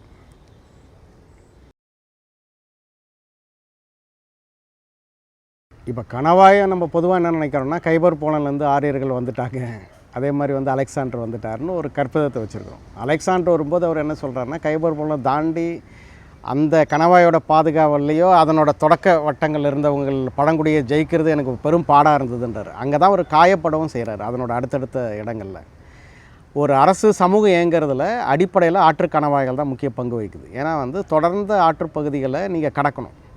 அப்போ எங்கே கடக்க முடியுன்றது தான் அந்த கணவாயோட பகுதி. அது என்னென்னா நம்மளோட இப்போ தென்னிந்திய பகுதியில் எங்கே இருந்தாலும் ஒரு கரை தாழ்ந்ததாகவும் ஒரு கரை உயர்ந்ததாகவும் இருக்கும். இப்போ வடகரையெல்லாம் உயர்ந்தது தமிழ்நாட்டு பகுதியில். அப்போ வடகரையிலேருந்து நீங்கள் வந்து தென்கரைக்கு வர பகுதி வந்து ஒரு தாழ்ந்த பகுதியாக இருக்குது. அது பேர் தான் தாழையூத்துன்னு பேர். தாழையூத்து பகுதிகளில் வந்து 2 கட்டை இருக்குன்னுவாங்க, பெரிய கட்டை. அது என்னென்னா இந்த சக்கரத்தோட வண்டியோட சேர்த்து கட்டிட்டு அதுவும் மிதக்கும். வண்டியோடவே நகர்ந்து அந்த பக்கத்தில் வந்து அந்த கட்டையை அவர் போட்டுருவார். அங்கே வர இந்த கட்டையை தூக்கிட்டு போட்டு போவார்ன்றது வண்டி சார்ந்தே நகர்றதுக்கான இடமா இருக்கும். அது வந்து என்னென்னா அதிக அந்த பள்ளத்தாக்கு இல்லாத ஒரு பகுதியாக இருக்கும். அந்த தாழவுத்துன்னு பேரால் தான் பல வகையில் எல்லா பகுதியிலும் நான் போய் பார்த்த வரைக்கும் எல்லா பகுதியும் தாழவுத்து தான். அது வடகரையில் இருக்கும். இந்த தாழையூத்துகள் தான் மிக முக்கிய பங்கு வகிக்குது. உள்ளூர் மீனவர்னு நம்ம சொல்கிறோம், செம்படவர்ன்றல மூப்பர்னு சொல்லக்கூடிய செம்படவர் தான் வந்து இந்த ஆட்களை மாற்றுறது மட்டுமே இல்லாமல் இந்த சரக்கை மாற்றுற இடத்துலையும் அவர் தான் வந்து அதை செக் போஸ்ட்டாக இருக்கிறார். அந்த இடங்கள் தான் இறையூர்களாக இருந்திருக்குது. அவங்க தான் அதை கலெக்ட் பண்ணவும் செஞ்சுருக்கிறாங்க. இது வந்து பட்டினப்பாளையிலேருந்து அந்த குறிப்புகள் நம்மளுக்கு கிடைக்குது. தொடர்ந்து பிரிட்டிஷ் பீரியடில் இந்த தாமல் பகுதிகளில் கூட வந்து பிரிட்டிஷ்காரங்கிட்டையும் வந்து இங்கே உள்ளூரோட அந்த செம்பட பிரிவை சேர்ந்தவங்க நாங்கள் தான் அவனுக்கு வரி வசூலித்து தரணுன்ற இடத்த கோர்றாங்க. அதை வந்து கொடுக்கவும் செய்கிறாங்க. ஏன்னா அந்த மாதிரி முறைகள் தான் உலகம் முழுதுமே டேக்ஸ் கலெக்டிங்கிற இடத்துல இருந்துருக்குது. இப்போ நம்ம எப்படி வரியை கலெக்ட் பண்ணுன்ற இடத்த பற்றி நம்ம பேசாமல் இருக்கோம். வட இந்திய மரபில் வந்து வரின்றது வந்து கில்ஜியோட படையணி நகர்த்தர விடத்துலேருந்து சொல்லப்படுது. அது உதாரணமாக என்ன அப்படின்னா, அவர் ஒவ்வொரு முறையும் ஒரு டைம் அவர் வந்து காசாக கொடுக்குறாரு, அடுத்த முறை கேட்குறாரு, என்னப்பா எல்லாமே உங்களுக்கு போதுமானது கிடச்சி, இல்லை எல்லா விலையும் அதிகமாகிடுச்சுன்றாங்க, நீங்கள் கொடுக்கறது பாதி மாதத்துக்கு வரலன்றாங்க. அப்புறம் வந்து மார்க்கெட்டை கட்டுப்படுத்துகிறாரு. அவர் மூணாவதாக என்னென்னா நிலமே உனக்கு கொடுத்துட்றம்பா அப்படின்றாரு. நிலம் கொடுத்துட்டா நீ வந்து பண்ணிடுவ அப்படின்னும்போது கில்ஜியான் சக்ஸஸ் ஆனாருக்கு பின்னாடி தன்னை படையணிக்கு இவ்வளோ வேலைகளை அவர் பார்த்துக்கிட்டு இருந்தார். அதுதான் நம்மளோட இந்திய இந்த பொருளியல் சார்ந்த இடங்களில் வந்து ஒரு முக்கிய ரோலை வகிக்குதுன்றதா வரலாற்றில் நம்ம பார்க்குறோம். அப்போ நிலம் கொடுக்கும்போதும் என்ன ஆகுதுன்னா, நான் நிலத்தை ஒருத்தர் குத்தை கொடுத்தேன், அவர் ஒழுங்காக கொடுக்கல என் வீட்டுக்கு அப்படின்னு இந்த படையில் சண்டை போடுறது சோகமாக இருக்கிறாரு. அப்போ உனக்கு ஏன் நிலத்தை வந்து ஏன் நீ உழவக்கூடாது அப்படின்னு கேட்கும்போது அதுக்கான முதலீடு என்கிட்ட இல்லைன்னு கேட்குறாங்க. அப்போ என்னென்னா அப்போ அதுக்காக என்னென்னா கொடுத்த நிலங்கள் அப்படி வாங்கின நிலங்கள் பாதி பேர் வட்டிக்கே போயிடுது, அவர்கிட்டே இல்லை. அப்போ தான் என்ன செய்கிறாருன்னா, விவசாயம் பண்ணுறதுக்கு ஒரு முதலீட்டுக்கான அரசே வந்து பணத்தை கொடுக்குது அப்படின்ற இடத்த வந்து கில்ஜி பண்ணுறாரு. அதுக்கப்புறம் தான் அது ஸ்டேபிள் ஆகுது. அந்த படையில் ஏன் அவர் வந்து ரொம்ப நிலைத்த அரசராகவும் வெற்றி கொண்ட அரசராக இருந்தார்னா, தன்னோட வீரனுக்கான வந்து உத்தரவாதத்தை அவர் வந்து பண்ணிக்கிட்டே வந்தார். அதுதான் பின்னாடி உங்களுக்கு தோடர்மால் வழியாக அக்பர் பண்ணது. தோடர்மால் வந்து இங்கே காகாதிய பின்னணியிலேருந்து தான் அங்கே போகிறாருன்னு வச்சுங்களேன். அதனால் ஏற்கனவே இங்கே சோழ மரபில் பண்ணப்பட்ட அந்த நில சீர்திருத்த முறைகளுக்கான கூறு இருக்குல்ல, ஏறக்குறைய ராஜராஜன் பார்த்திங்கன்னா 400 விதமான வரி வாங்கியிருக்கிறார். அவ்வளோ விதமான தொழில் ஆக்கங்கள் செய்யப்பட்டிருக்கு. அப்போ முறையாக வரி வாங்கி அதை செஞ்சுருக்கிறார். அதுலேயும் என்ன பண்ணியிருக்கிறாருன்னா ராஜராஜன்லாம் நிலத்தை அளந்தது மட்டும் இல்லாமல் அந்த பருவகால இதில் வந்து எது பயிரிடப்பட்டதோ அதுக்கு மட்டுமே வரி வாங்கியிருக்கிறார். பொத்தாம் வரியை அவர் வாங்கவே இல்லை. அப்படிலாம் பார்த்தா நம்மளோட நிர்வாக முறைகளுக்குள்ளே இருக்கிற அந்த நுட்பம் இருக்குல்ல, ஊழலற்ற நேரடியான இடங்களில் தேவைக்கு மேலே எதையும் வாங்காத விஷயங்கள் தான் உண்மையாகவே சோழ அரசு ஜெயித்ததுக்கான இடம். அதுக்குள்ளே ஒரு மிலிட்டோரியல் பாடி மட்டும் இல்லை, அது ஒரு சமூக நிர்வாகத்துக்கான அமைப்பு துல்லியமாக இயங்கினால தான் அவங்களால தைரியமாக எல்லா இடத்துக்கும் போக முடிஞ்சுது. அதுக்கு இன்னொரு உதாரணம் கூட சொல்லலாம். 3ஆம் குலோத்துங்கன் வந்து நம்ம திருகோணமலையும் கடாரத்தையும் முதல்ல கைவிடுறாரு. அவர் தான் மேலாண்மையை லூஸ் பண்ணுறாரு. ஏன் லூஸ் பண்ணுறாருன்னா அதிக வரி வந்து கிடைக்கிற வரிக்கு மேலே செலவு இருக்குது அப்படின்றது தான் அவர் பண்ண இடமா இருக்குது. ஆனால் அது கைவிட்டதுக்கப்புறம் தான் அவர் உணர்றாரு என்னென்னா நம்மளோட அடிப்படை விஷயத்துக்கே அது சிக்கலாகுதுன்னும் போது தான் விசாகப்பட்டினத்தை அவர் வந்து பில்ட் பண்ணுறாரு. முதலாம் குலோத்துங்கன் தான் விசாகப்பட்டினத்தை கட்டுறாரு. அப்படின்னா இந்த அரசுகள் வந்து நம்ம நினச்ச மாதிரி பொண்ணு கொடுக்கல, பொண்ணு கேட்டுலாம் சண்டை போடலை. அது வந்து முழுசாகவே ஒரு வேலையை பார்க்குது. இதுக்கு ரொம்ப பழைய ரெஃபரன்ஸ் வேணும் அப்படின்னா காரவேலன் கல்வெட்டில் இருக்கிற ரெஃபரன்ஸ். அது என்னென்னா அவங்க இந்த பாலூர் பெருந்துறையை வந்து அவங்க கேப்சர் பண்ணிக்கிறார். அதான் ஆவின்குடி அப்படின்றது. அதை வரலாற்று ஆட்கள் நிறைய பேர் தவறாக புரிஞ்சுக்கிட்டாங்க. அது ஏதோ ஒரு பழனி வரைக்கும் வந்துட்டார், ஆவினன்குடி வரைக்கும் வந்துட்டார்னு. அது இல்லை, நம்மளுக்கு ஒரிசாவோட அந்த கோதாவரி பகுதியில் பாலூர் துறையை தான் அவர் கேப்சர் பண்ணதை அவர் சொல்கிறார். அப்படின்னா அந்த திமிரில் கூட்டை அவர் உடச்சிட்டதா. ஆனால் அந்த கூட்டை உடச்சதுக்கப்புறம் என்ன செய்கிறாருன்னா பாண்டியன் அதுக்கு ஈடான விலையை கொடுத்து திரும்ப அந்த துறைமுகத்தை மீட்டுக்கிறார் அப்படின்ற செய்தியும் அதோடு இருக்குது. இப்போ வரலாற்று தடங்கள் நீங்கள் பார்த்தீங்கன்னா பாண்டியன் அங்கே போனதாக கதையே இல்லை, சோழர்கள் போனதாக நினைக்கிறோம். ஆனால் திருமல்ல அந்த காரவேலன் கல்வெட்டில் அது இருக்குது. ரகுநாத நாயக்கன் பீரியடில் போர்ச்சுகீஸ் வந்து கொள்ளையடிச்சிடுறாங்க அவங்க இருக்கிற நாகப்பட்டினம் அந்த இலங்கை பகுதியில். அதில் என்னென்னா நீங்கள் ஹுமாயூனுக்கு முன்னாடி ஷெர்ஷாவோட கப்பல்லையும் அவங்க கொள்ளையடிச்சிடுறாங்க. கொள்ளையடிக்கும் போது ஷெர்ஷா வந்து ஒரு ரிக்வஸ்ட் வைக்கிறப்ப என் கப்பல் அதை விட்டுருப்பான்றாரு. அப்போ என்னென்னா இந்த பரிவர்த்தனை வந்து எப்படி நடக்குதுன்றது இந்த மாதிரியான தகவலில் வந்து டச்சோ இவங்களோட ரெக்கார்டில் வந்து இந்த இடங்கள்லாம் தெரியுது. ரொம்ப இந்தியா வந்து இஸ்லாமிய தாக்குதலுக்கு வந்ததில் கூட பார்த்திங்கன்னா பாக்தாத்தோட ஆளுநரோட கப்பல் தான் இலங்கையிலிருந்து போகுது. அதுதான் சிந்து முகத்துவாரத்தில் கொள்ளையிடப்படுது. அப்போ அவங்க பாக்தாத் கவர்னர் கேட்குறாரு, அப்போ என் கப்பல் மாட்டிக்கிச்சு கொஞ்சம் விடுப்பா அப்படின்னு கேட்குறாரு. எனக்கு தெரியாதுன்னு சொன்னதோட விளைவு தான் முகமது பின் காசிமோட படையெடுப்பு. அப்போ நம்ம அரச மதிப்பை எப்படி பார்க்குறோம் அப்படின்னா வெறுமே அரசுன்றதை நம்ம படிக்கிறோம், அது வெறும் அரசெல்லாம் கிடையாது. அப்போ அதுக்குள்ளே நிறைய விஷயங்களை வந்து அவங்க முன் வைக்கிறாங்க. இப்போ நம்ம அசோகரை பற்றி அவர் இந்த புத்த தம்பத்தில் எழுதுனதாக சொல்கிறோம். ஆனால் அசோகரோட உதயகிரி செப்பேட்டில் 2 விஷயம் சொல்கிறார். அதுதான் வந்து வரலாற்றில் புதிரானதுன்னு வச்சுங்களேன். தமிழக வரலாற்றையும் விடுவிச்சதில் அந்த கல்வெட்டுக்கு முக்கிய பங்கு உண்டு. அவர் என்ன சொல்கிறாருன்னா எனக்கு வெளியே வந்து இருக்கிற ஆட்களை என்னால் ஜெயிக்க முடியல, அவங்களோட நட்பாக இருக்கிறேன், அவங்க 4 பேருன்றது சோழனும் பாண்டியனும் சேரனும் சொல்லி சத்புத்திரர்கள் உட்பட சொல்கிறார். சத்புத்திரன் யாருன்னு சொல்ல முடியல. அதில் இன்னொரு இடத்துல அவர் என்ன சொல்கிறாருன்னா நான் இந்த தம்ம செய்தியை நாங்கள் வந்து தம்புரிலி வரைக்கும் நான் கொண்டு போனேன்றார். அப்போ அந்த தம்புரிலி என்னன்னு கேட்டிங்கன்னா இவங்க தாமிரபரணின்னு நினைக்கிறாங்க. ஆனால் தாமிரபரணியில் இலங்கையோட வட மேற்கு பகுதி தான் தம்புரிலி, இன்றைக்கி வன்னி காடுன்னு சொல்கிறது. அது 4 பிரிவாக இருக்குது. அதாவது வந்து தாமிரபரணி ஒன்றாவும் வந்து நாகதீபம் ஒன்றாவும் கோக்கர்ணம் ஒன்றாவும் கல்யாணி ஒன்றாவும். இந்த கல்யாணின்றது இன்றைக்கி இருக்க கொழும்பு, கோக்கர்ணன்றது திரிகோணமலை, யாழ்ப்பாணம் தான் நாகதீபம். இப்போ இந்த தம்புரிலி வழிக்கு நான் போயிட்டேன்னு சொல்கிறார். அதுதான் அந்த ரெக்கார்டு. இந்த ரெக்கார்டுக்கு அப்புறம் தான் உங்களுக்கு முதல் பௌத்த செய்தி அவர் தான் போகிறாரு. ஆனால் மகாவம்சமும் தீபவம்சத்தை வச்சுக்கிட்டு நம்ம வந்து ஒரு புனை மரபை வந்து எடுத்துக்கிட்டு பேசுகிற இடத்துக்கு நம்ம வந்து சேர்ந்துருக்குறோம். இதெல்லாமே என்னென்னா தமிழ் தரப்புலேருந்து எழுந்து தன்னோட வரலாற்றையும் தன்னோட பொருட்களையும் இதையும் மீட்டுக்காமல் நம்ம என்ன செய்கிறோன்னா கடைசியாக வந்து காலனிய கால ஆட்களுக்கு கூலியாக விற்கப்பட்ட ஆளாகவும் இல்லை அவங்களோடனால நம்ம கொண்டு போய் தேயிலை தோட்டங்களையும் இந்த தோட்டங்களையும் உருவாக்குறதுக்கு நம்ம வந்து சிதறடிக்கப்பட்ட ஆளாக தான் நம்ம புரிஞ்சுக்கிறோம். சரி, அப்படி போன நபர்களோட எஞ்சிருந்தவங்க என்ன செஞ்சாங்கன்றதை நம்ம கேள்வி கேட்காமே இருக்கிறோம். இதுக்கு நடுவில் தான் வரலாற்றை மறைச்சிக்கிட்டு அச்சியக்கம் மட்டும்தான் வந்து ஒரு சாதனைன்ற மாதிரி பேசி வரலாற்றோட மிக பெரிய பகுதியில் நம்ம எப்படி வந்து அந்த இடத்துலேருந்து கை இறக்கப்பட்டோம் அப்படின்றத அப்புறம் எப்படி நம்ம சிதறி வெறும் கூலியாக நிற்கிறோம் அப்படின்ற இடத்துலேருந்து நேரடியாக நம்ம சீர்திருத்தவாத இடத்துல ஜாதியும் வர்ணத்தை பற்றி பேசிக்கிட்டு இருக்கோம். இப்போ நம்மளோட ஸ்காலர்ஸ் எங்கேருந்து வந்தாங்கன்னு நம்மக்கிட்ட நிறைய கதை இருக்குது. இப்போ மரியாதைரான உதாரணம் சொல்லலாம், அப்பாஜியை சொல்லலாம், இப்போ தென்னாலிராமன், இந்த மாதிரி நிறைய பேரை நம்ம சொல்கிறோம். அப்படின்னா வேறு ஆட்களை சொல்லும்போதுன்னா கிராம சபையிலேருந்து தான் அவங்க வந்திருக்கிறாங்க. இப்போ கேம்பிரிட்ஜு அந்த மாதிரி நகர்ப்புறங்களில் இருக்கக்கூடிய பெரிய யூனிவர்சிட்டிஸ் எல்லாம் மாதிரியான ஒன்று நம்மக்கிட்ட வந்து இருந்துதா அப்படின்னு கேட்டிங்கன்னா, கிராம சபையே அதுக்கான கல்வியிலேருந்து உங்களுக்கு கலைகள்லேருந்து எல்லாத்தையுமே வந்து கையாண்ட ஒரு அமைப்பாக இருக்குது. அந்த அமைப்புக்குள்ளே அரசு கூட வர முடியாமல் தான் இருக்குதுன்றது தான் நம்மளோட அதை ஊர் சபை நிர்வகிக்கிற நாட்டார் தான் முக்கியமான ஆளாக இருக்கிறாரு. அந்த நாட்டார் எப்படி வராரு அப்படின்னா, ஊரை அடிப்படையில் தொடக்கத்தில் உருவாக்குன அந்த 7 பிரிவு நிலையை சேர்ந்தவங்க தான் நாட்டாராக எப்பயுமே இருக்காங்க, வகைரான்ற பட்டியலில் வராங்க. இப்போ இந்த அமைப்பு வந்து எந்த வகையிலையும் இன்றைக்கி வரைக்கும், அதாவது உங்களுக்கு காலனி கால தொடக்கம் வரைக்கும் இந்த இடம் சிதையாமல் தான் இருக்குது. இப்போ இதில் நம்ம பாளையப்பட்டுன்னு சொல்கிற வடிவமும் ஜாகிர்ன்ற சொல்கிற வடிவமும் பழைய வந்து நம்ம படை திரட்டலுக்கான கூறில் யார் இருந்தாங்கன்னா அந்தந்த தொழில்பிரிவு ஆட்கள் தான் அந்த படையை கொடுத்தாங்க. இப்போ வந்து கைக்கோளார் படையோ எல்லாம் பறையர் படையோ இந்த மாதிரி எல்லா படைகளும் என்னென்னா அந்தந்த பிரிவு நிலைகள் அரசுக்கான இடங்களில் தன் படையை கொடுக்கறது வந்து வழக்கமாக வச்சுருந்தாங்க. அது எல்லா குடியும், அது பேர் குடிப்படைன்ற முறைமையில் இருக்குது. அந்த வீட்டுக்கு ஒருத்தன் வரணும் அப்படின்ற முறைகள்லாம் அதான்.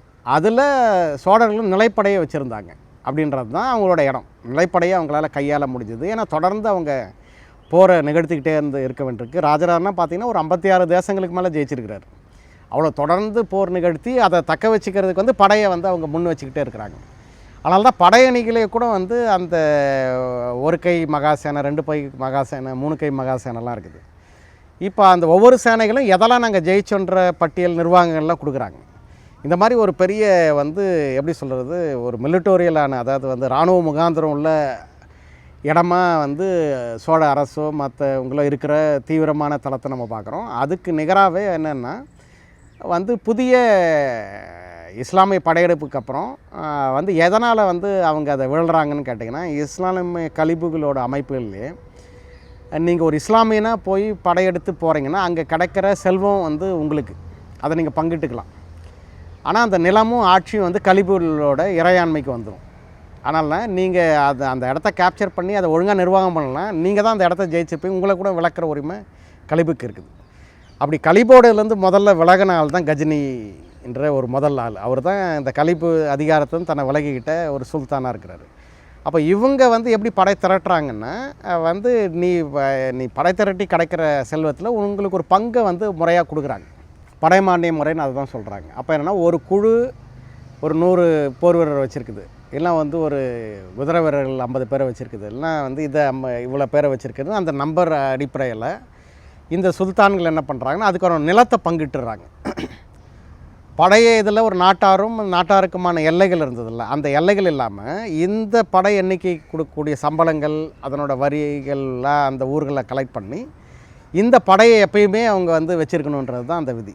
அதாவது வந்து படை எப்பயுமே தயாராக இருக்கும், போர்னு வந்தால் உடனே வர்றதுக்கு. ஆனால் அது வரைக்கும் இதுக்கான ஈடை வந்து அரசர் நேரடியாக கொடுக்க முடியாது. அப்படி கில்ஜி எப்படி நேரடியாக பணம் கொடுத்தாரோ அந்த மாதிரி இல்லாமல் வந்து என்ன பண்ணாங்கன்னா இந்த படைமானிய முறை வழியாக வந்து அந்த படை அதிகாரிக்கு ஒரு குறிப்பிட்ட இடம் கொடுக்கப்படும். அவர் தான் அந்த உள்ளூரோட நிர்வாகியாகவும் இருப்பார், அதை டாக்ஸ் கலெக்ட் பண்ணிப்பார், அவர் தான் நிர்வகிப்பார், படை சுல்தானுக்கு கொடுப்பார். இதுதான் பின்னாடி வந்து உங்களுக்கு இந்திய அரசியலமைப்பில் ஒன்று மாறுறதுக்கான அவ்வளோ துண்டுகளாக நம்ம மாறி போனது காரணம் இந்த படையணி முறை தான். அலாவுதீனால் கொண்டு போகப்பட்ட, மலிக்பார் கொண்டு போகப்பட்ட இந்த அரிகரன் பூக்கனே வந்து அதே படைமானிய முறை அடிப்படையில் தான் அவங்க விஜயநகரத்தை கட்டமைக்கும் போது பண்ணுறாங்க. இந்த முறைமை என்ன செய்யுதுன்னா அந்த வீரனுக்கான பங்கை கொடுக்கறதுன்னும் போது அந்த படை அதிகாரிகளாக இருக்கிற ஒவ்வொரு தண்ட அதிகாரி உட்பட எல்லாருக்குமே அவங்கவுங்க எல்லைக்குள்ளே வருது. அதனோட கீழழகு தான் பாளையப்பட்டோட மேல் அளவுக்கு தான் வந்து நாயக்கர்ன்ற மரபு. நாயக்கர் கீழே பல பாளையங்கள் இருக்கும். அப்படி மதுரை மண்டலம் வந்து விஜயநகர அமைப்பில் பாளையப்பட்டுக்குள்ளேயோ நாயக்க மண்டலத்துக்குள்ளேயோ வராமல் இருக்குது. செஞ்சி நாயக்க மண்டலம் இந்த தமிழகத்தோட வடப்பகுதியிலையும், அந்த பகுதியில் வந்து மைசூர் உடையார் மரபில் ஒரு நாயக்க மண்டலம் தான் இருந்தது. அப்புறம் அதிலிருந்து கொஞ்சம் எக்ஸ்டெண்ட் ஆகி வந்து தஞ்சை நாயக்க மண்டலம் இருந்தது, சவத்தப்பன் கையில் இருந்தது. இப்போ மதுரை வந்து பாண்டியர்கள் தான் ரூல் பண்ணிட்டு இருந்தாங்க. அப்போ பாண்டிய மண்டலத்தை திரும்பவும் வந்து அதுக்குள்ளே உட்கழகத்துலேருந்து பாண்டிய மண்டலத்தை வந்து சமரசம் பண்ண போன நாகம நாயக்கர் என்ன பண்ணுறாருன்னா, இவங்க அதுக்கு மேலே வச்சுக்க மாட்டாங்க, நம்மளுக்கு வந்து அது பெரிய ஆபத்தாக இருக்குன்னு சொல்லிட்டு அந்த பாண்டிய மண்டலத்திலே அவர் வந்து எடுத்துக்கிறார். அப்போ தான் அவர் பையனான விஸ்வநாத நாயக்கனே வந்து தேவராயர் கிருஷ்ணதேவராயர் சார்பாக போய் அதை மீட்கும்போது மதுரை பகுதியில் இந்த பாளையப்பட்டோ நாயக்க மரபோ இல்லை. அவர் விஸ்வநாதன் கொடுக்கும்போது சுயாட்சியாகவே தான் கொடுத்துட்றாரு அதை. ஆனால் விஸ்வநாதன் வந்து நான் நாயக்கனாகவே செயல்படுறேன்னு சொல்கிறாரு. அப்படி சொல்ல வரும்போது அவரோட போன இந்த ஆற்காடோட அரியநாத முதலீடு தான் என்ன செய்கிறாருன்னா, மிக முக்கியமான படையணியோட ராகவநாயக்கனோட தலைமையில் இருக்கிறாரு, அப்புறம் விஸ்வநாத நாயக்கன் தலைமையில் இருக்கிறாரு. அவர் தமிழக படையணியோட ஒரு பிரிவாக ஆப்ரேட் ஆகிறாரு. அவர் தான் என்ன செய்கிறாருன்னா, மதுரையை வந்து நாயக்க மண்டலமாக மாற்றுறாரு. நாயக்க மண்டலத்துக்கு உட்பட்ட பாளையப்பட்டா 125 பாளையம்ன்ற ஏரியாவில் அந்த 75 பாளையம் வரைக்கும் நாயக்க பாளையமாக இருக்கும், ரெட்டியார் இவங்க பாளையங்களாக இருக்கும். மீதியை வந்து சக்கிலிய பாளையெல்லாம் போக 25 பாளையம் மட்டும்தான் மறவர் பாளையன்றதா ஒரு கணக்கு இருக்குது. இப்போ இந்த பாளைய நிர்வாகன்றது என்னென்னா, அதனால தான் நீங்கள் வந்து இவங்க ராணி மீனாட்சி வந்து அந்த ஒப்பந்தத்தில் அடிப்படையில் இவங்க 2 பேர் சந்தா சாஹிபுக்கும் முகமது அலிக்கும் கொடுத்த இதுக்கான பணத்தை வந்து முகமது அலி சார்பாக பிரிட்டிஷ் ஜெயித்த உடனே கேட்குறாங்க. அப்போ நான் வந்து இந்த மண்டலத்தை கையளிக்கிற இடத்துல தான் இதை ஜெயிச்சிருக்கிறேன், என்கிட்ட பணம் நேரடியாக இல்லை, இந்த வரி வசூல் பண்ணி தான் கொடுக்கணும் போது தான் பாளைய ஆட்கள் வந்து எங்கள் ராணியை நீங்கள் ஏமாற்றி கொண்டுட்டீங்க, அதனால் நாங்கள் உங்களுக்கு சரண்டர் ஆக மாட்டோம்னு சொல்லிட்டு இந்த பாளையங்கள் தனித்தனியாக நிற்குது. இந்த பாளையங்களில் வரி வசூலிக்க தான் வந்து பிரிட்டிஷ் என்ன செய்யுதுன்னா, மீனாட்சி ஒப்பந்தத்தின் அடிப்படையில் இதுக்கு வந்து போகுது. அது மங்கமாகவே அந்த இடத்துல முதல் சரபுதீன்கிட்டே அந்த இடங்களை ஒத்துக்கிறாங்க. அதன் அடிப்படையில் தான் மீனாட்சி அதுக்கு உட்பட்டுருக்குறாங்க. ஆனால் வெளித்தோட்டத்தில் அவங்க தனியாக இருக்கிற மாதிரி தெரியுது. அவங்க வந்து அவுரங்கசீப் கீழே அதுக்குள்ளே உள்ளே வந்துட்டாங்க. அந்த உரிமையில் தான் இவங்க அதை கோரிக்கிட்டே இருக்கிறாங்க. இப்போ அந்த பாளையப்பட்டு வந்து தனியாக மாதிரி வந்து போரிடுறத தான் நம்ம பாளையக்காரர்களோட கழகம்னு பார்க்குறோம். இந்த கழகத்தை வந்து என்ன செய்கிறாங்கன்னா, பாளையப்பட்டு நீ அப்படியே வச்சுக்கிறதா இருந்தனா நீ என் பக்கம் வந்துடு, இந்த வரியை மட்டும் கட்டிக்கிட்டுன்ற ஒரு வேலையை தான் வந்து நம்ம தொடக்கத்தில் நிகழ்த்துறாங்க. இதுவே என்ன ஆகுதுன்னா, பிரிட்டிஷ் கைக்கு முற்றிலும் மாறும்போது என்ன, இந்த ஜமீன்தாரி முறையை கொண்டு வராங்க. ஜமீன்தாரி என்ன, அந்த வரியை வசூலிக்கிறவர் தான். அந்த ஊரோட ஒரு பெருந்தன குடும்பத்தை சேர்ந்தவராக இருப்பார். அவருக்கு உட்பட்ட எல்லை வசூலித்து அவருக்கு தேவையான சில செலவுகள் எடுத்துகிட்டு கொடுக்குறாங்க. அதில் நிறைய ஊழல் பண்ணதும், அதில் நிறைய ஜமீன்தார்கள் தவறு செய்யும்போது ஜமீன்தாரி ஒழிப்பும் நிகழுது. இங்கே தமிழக பகுதியில் வந்து சென்னை ராஜதானம் நிகழுது. அந்த ரெண்டுத்துக்குள்ளே இருக்கிற வித்தியாசம்தான் சமூக அடுக்கை வந்து நம்ம இன்றைக்கி பார்க்குற ஏற்றத்தாழ்வுக்கான அடுக்குன்றது. இந்த பாளையப்பட்டு முறையில் 12 ஆயக்கட்டுன்ற இடத்த வச்சு தான் அதை நிகழ்த்துறாங்க. அதாவது என்னென்னா, ஒரு விவசாயி நான் போய் விவசாயம் பண்ணாமல் இருக்கிறதுக்கு காரணம்னு நிறைய அடுக்கிறாரு. ஒன்று என்னென்னா, எனக்கு கருவிகள் இல்லை, எனக்கு தேவையான வந்து உழுக்கருவியோ படைக்கிறதுக்கான மற்ற விஷயமோ துணி தேவைக்கிறது, இந்த மாதிரி நிறைய சேவை விஷயங்கள் இருக்குல்ல, இதெல்லாத்தையும் செய்கிறதுக்கான ஒரு பொது கூலி முறையை, மானிய முறையை கொண்டு வராங்க. அதில் வந்து மணியம், கர்ணம், வந்து தலையாரி 3 பேர் தான் பாளையக்காரரோட நேரடி ஆட்கள். மீதி எல்லாருமே ஊர் சபை தான் நிர்வாகம் பண்ணும். அன்றைக்கி டேக்ஸுன்றது தனிநபர்கிட்டேருந்து டேக்ஸ் வாங்க முடியாது, கிராம சபை தான் அந்த டேக்ஸை கலெக்ட் பண்ணி கொடுக்கும் இவ்வளோன்ட்டு. அப்போ ஊரையும் அதை நிர்வகிச்சுக்கும், ஊருக்கான மானியத்தையும் அது கொடுத்துக்கும், பாளையக்காருக்கும் பே பண்ணும். இந்த ஊர் சபை கலைஞ்சதோட விளைவில் தான் நம்ம வந்து ஊர் சபை இல்லாத போது இந்த அமைப்புகள் எப்படி தோள்பட்டுதுன்னு தெரியாமல் வந்து நம்ம என்ன செய்கிறோம் அப்படின்னா, இதை யாரோ ஒரு பிராமணனுக்கு கொடுத்துட்டோம்.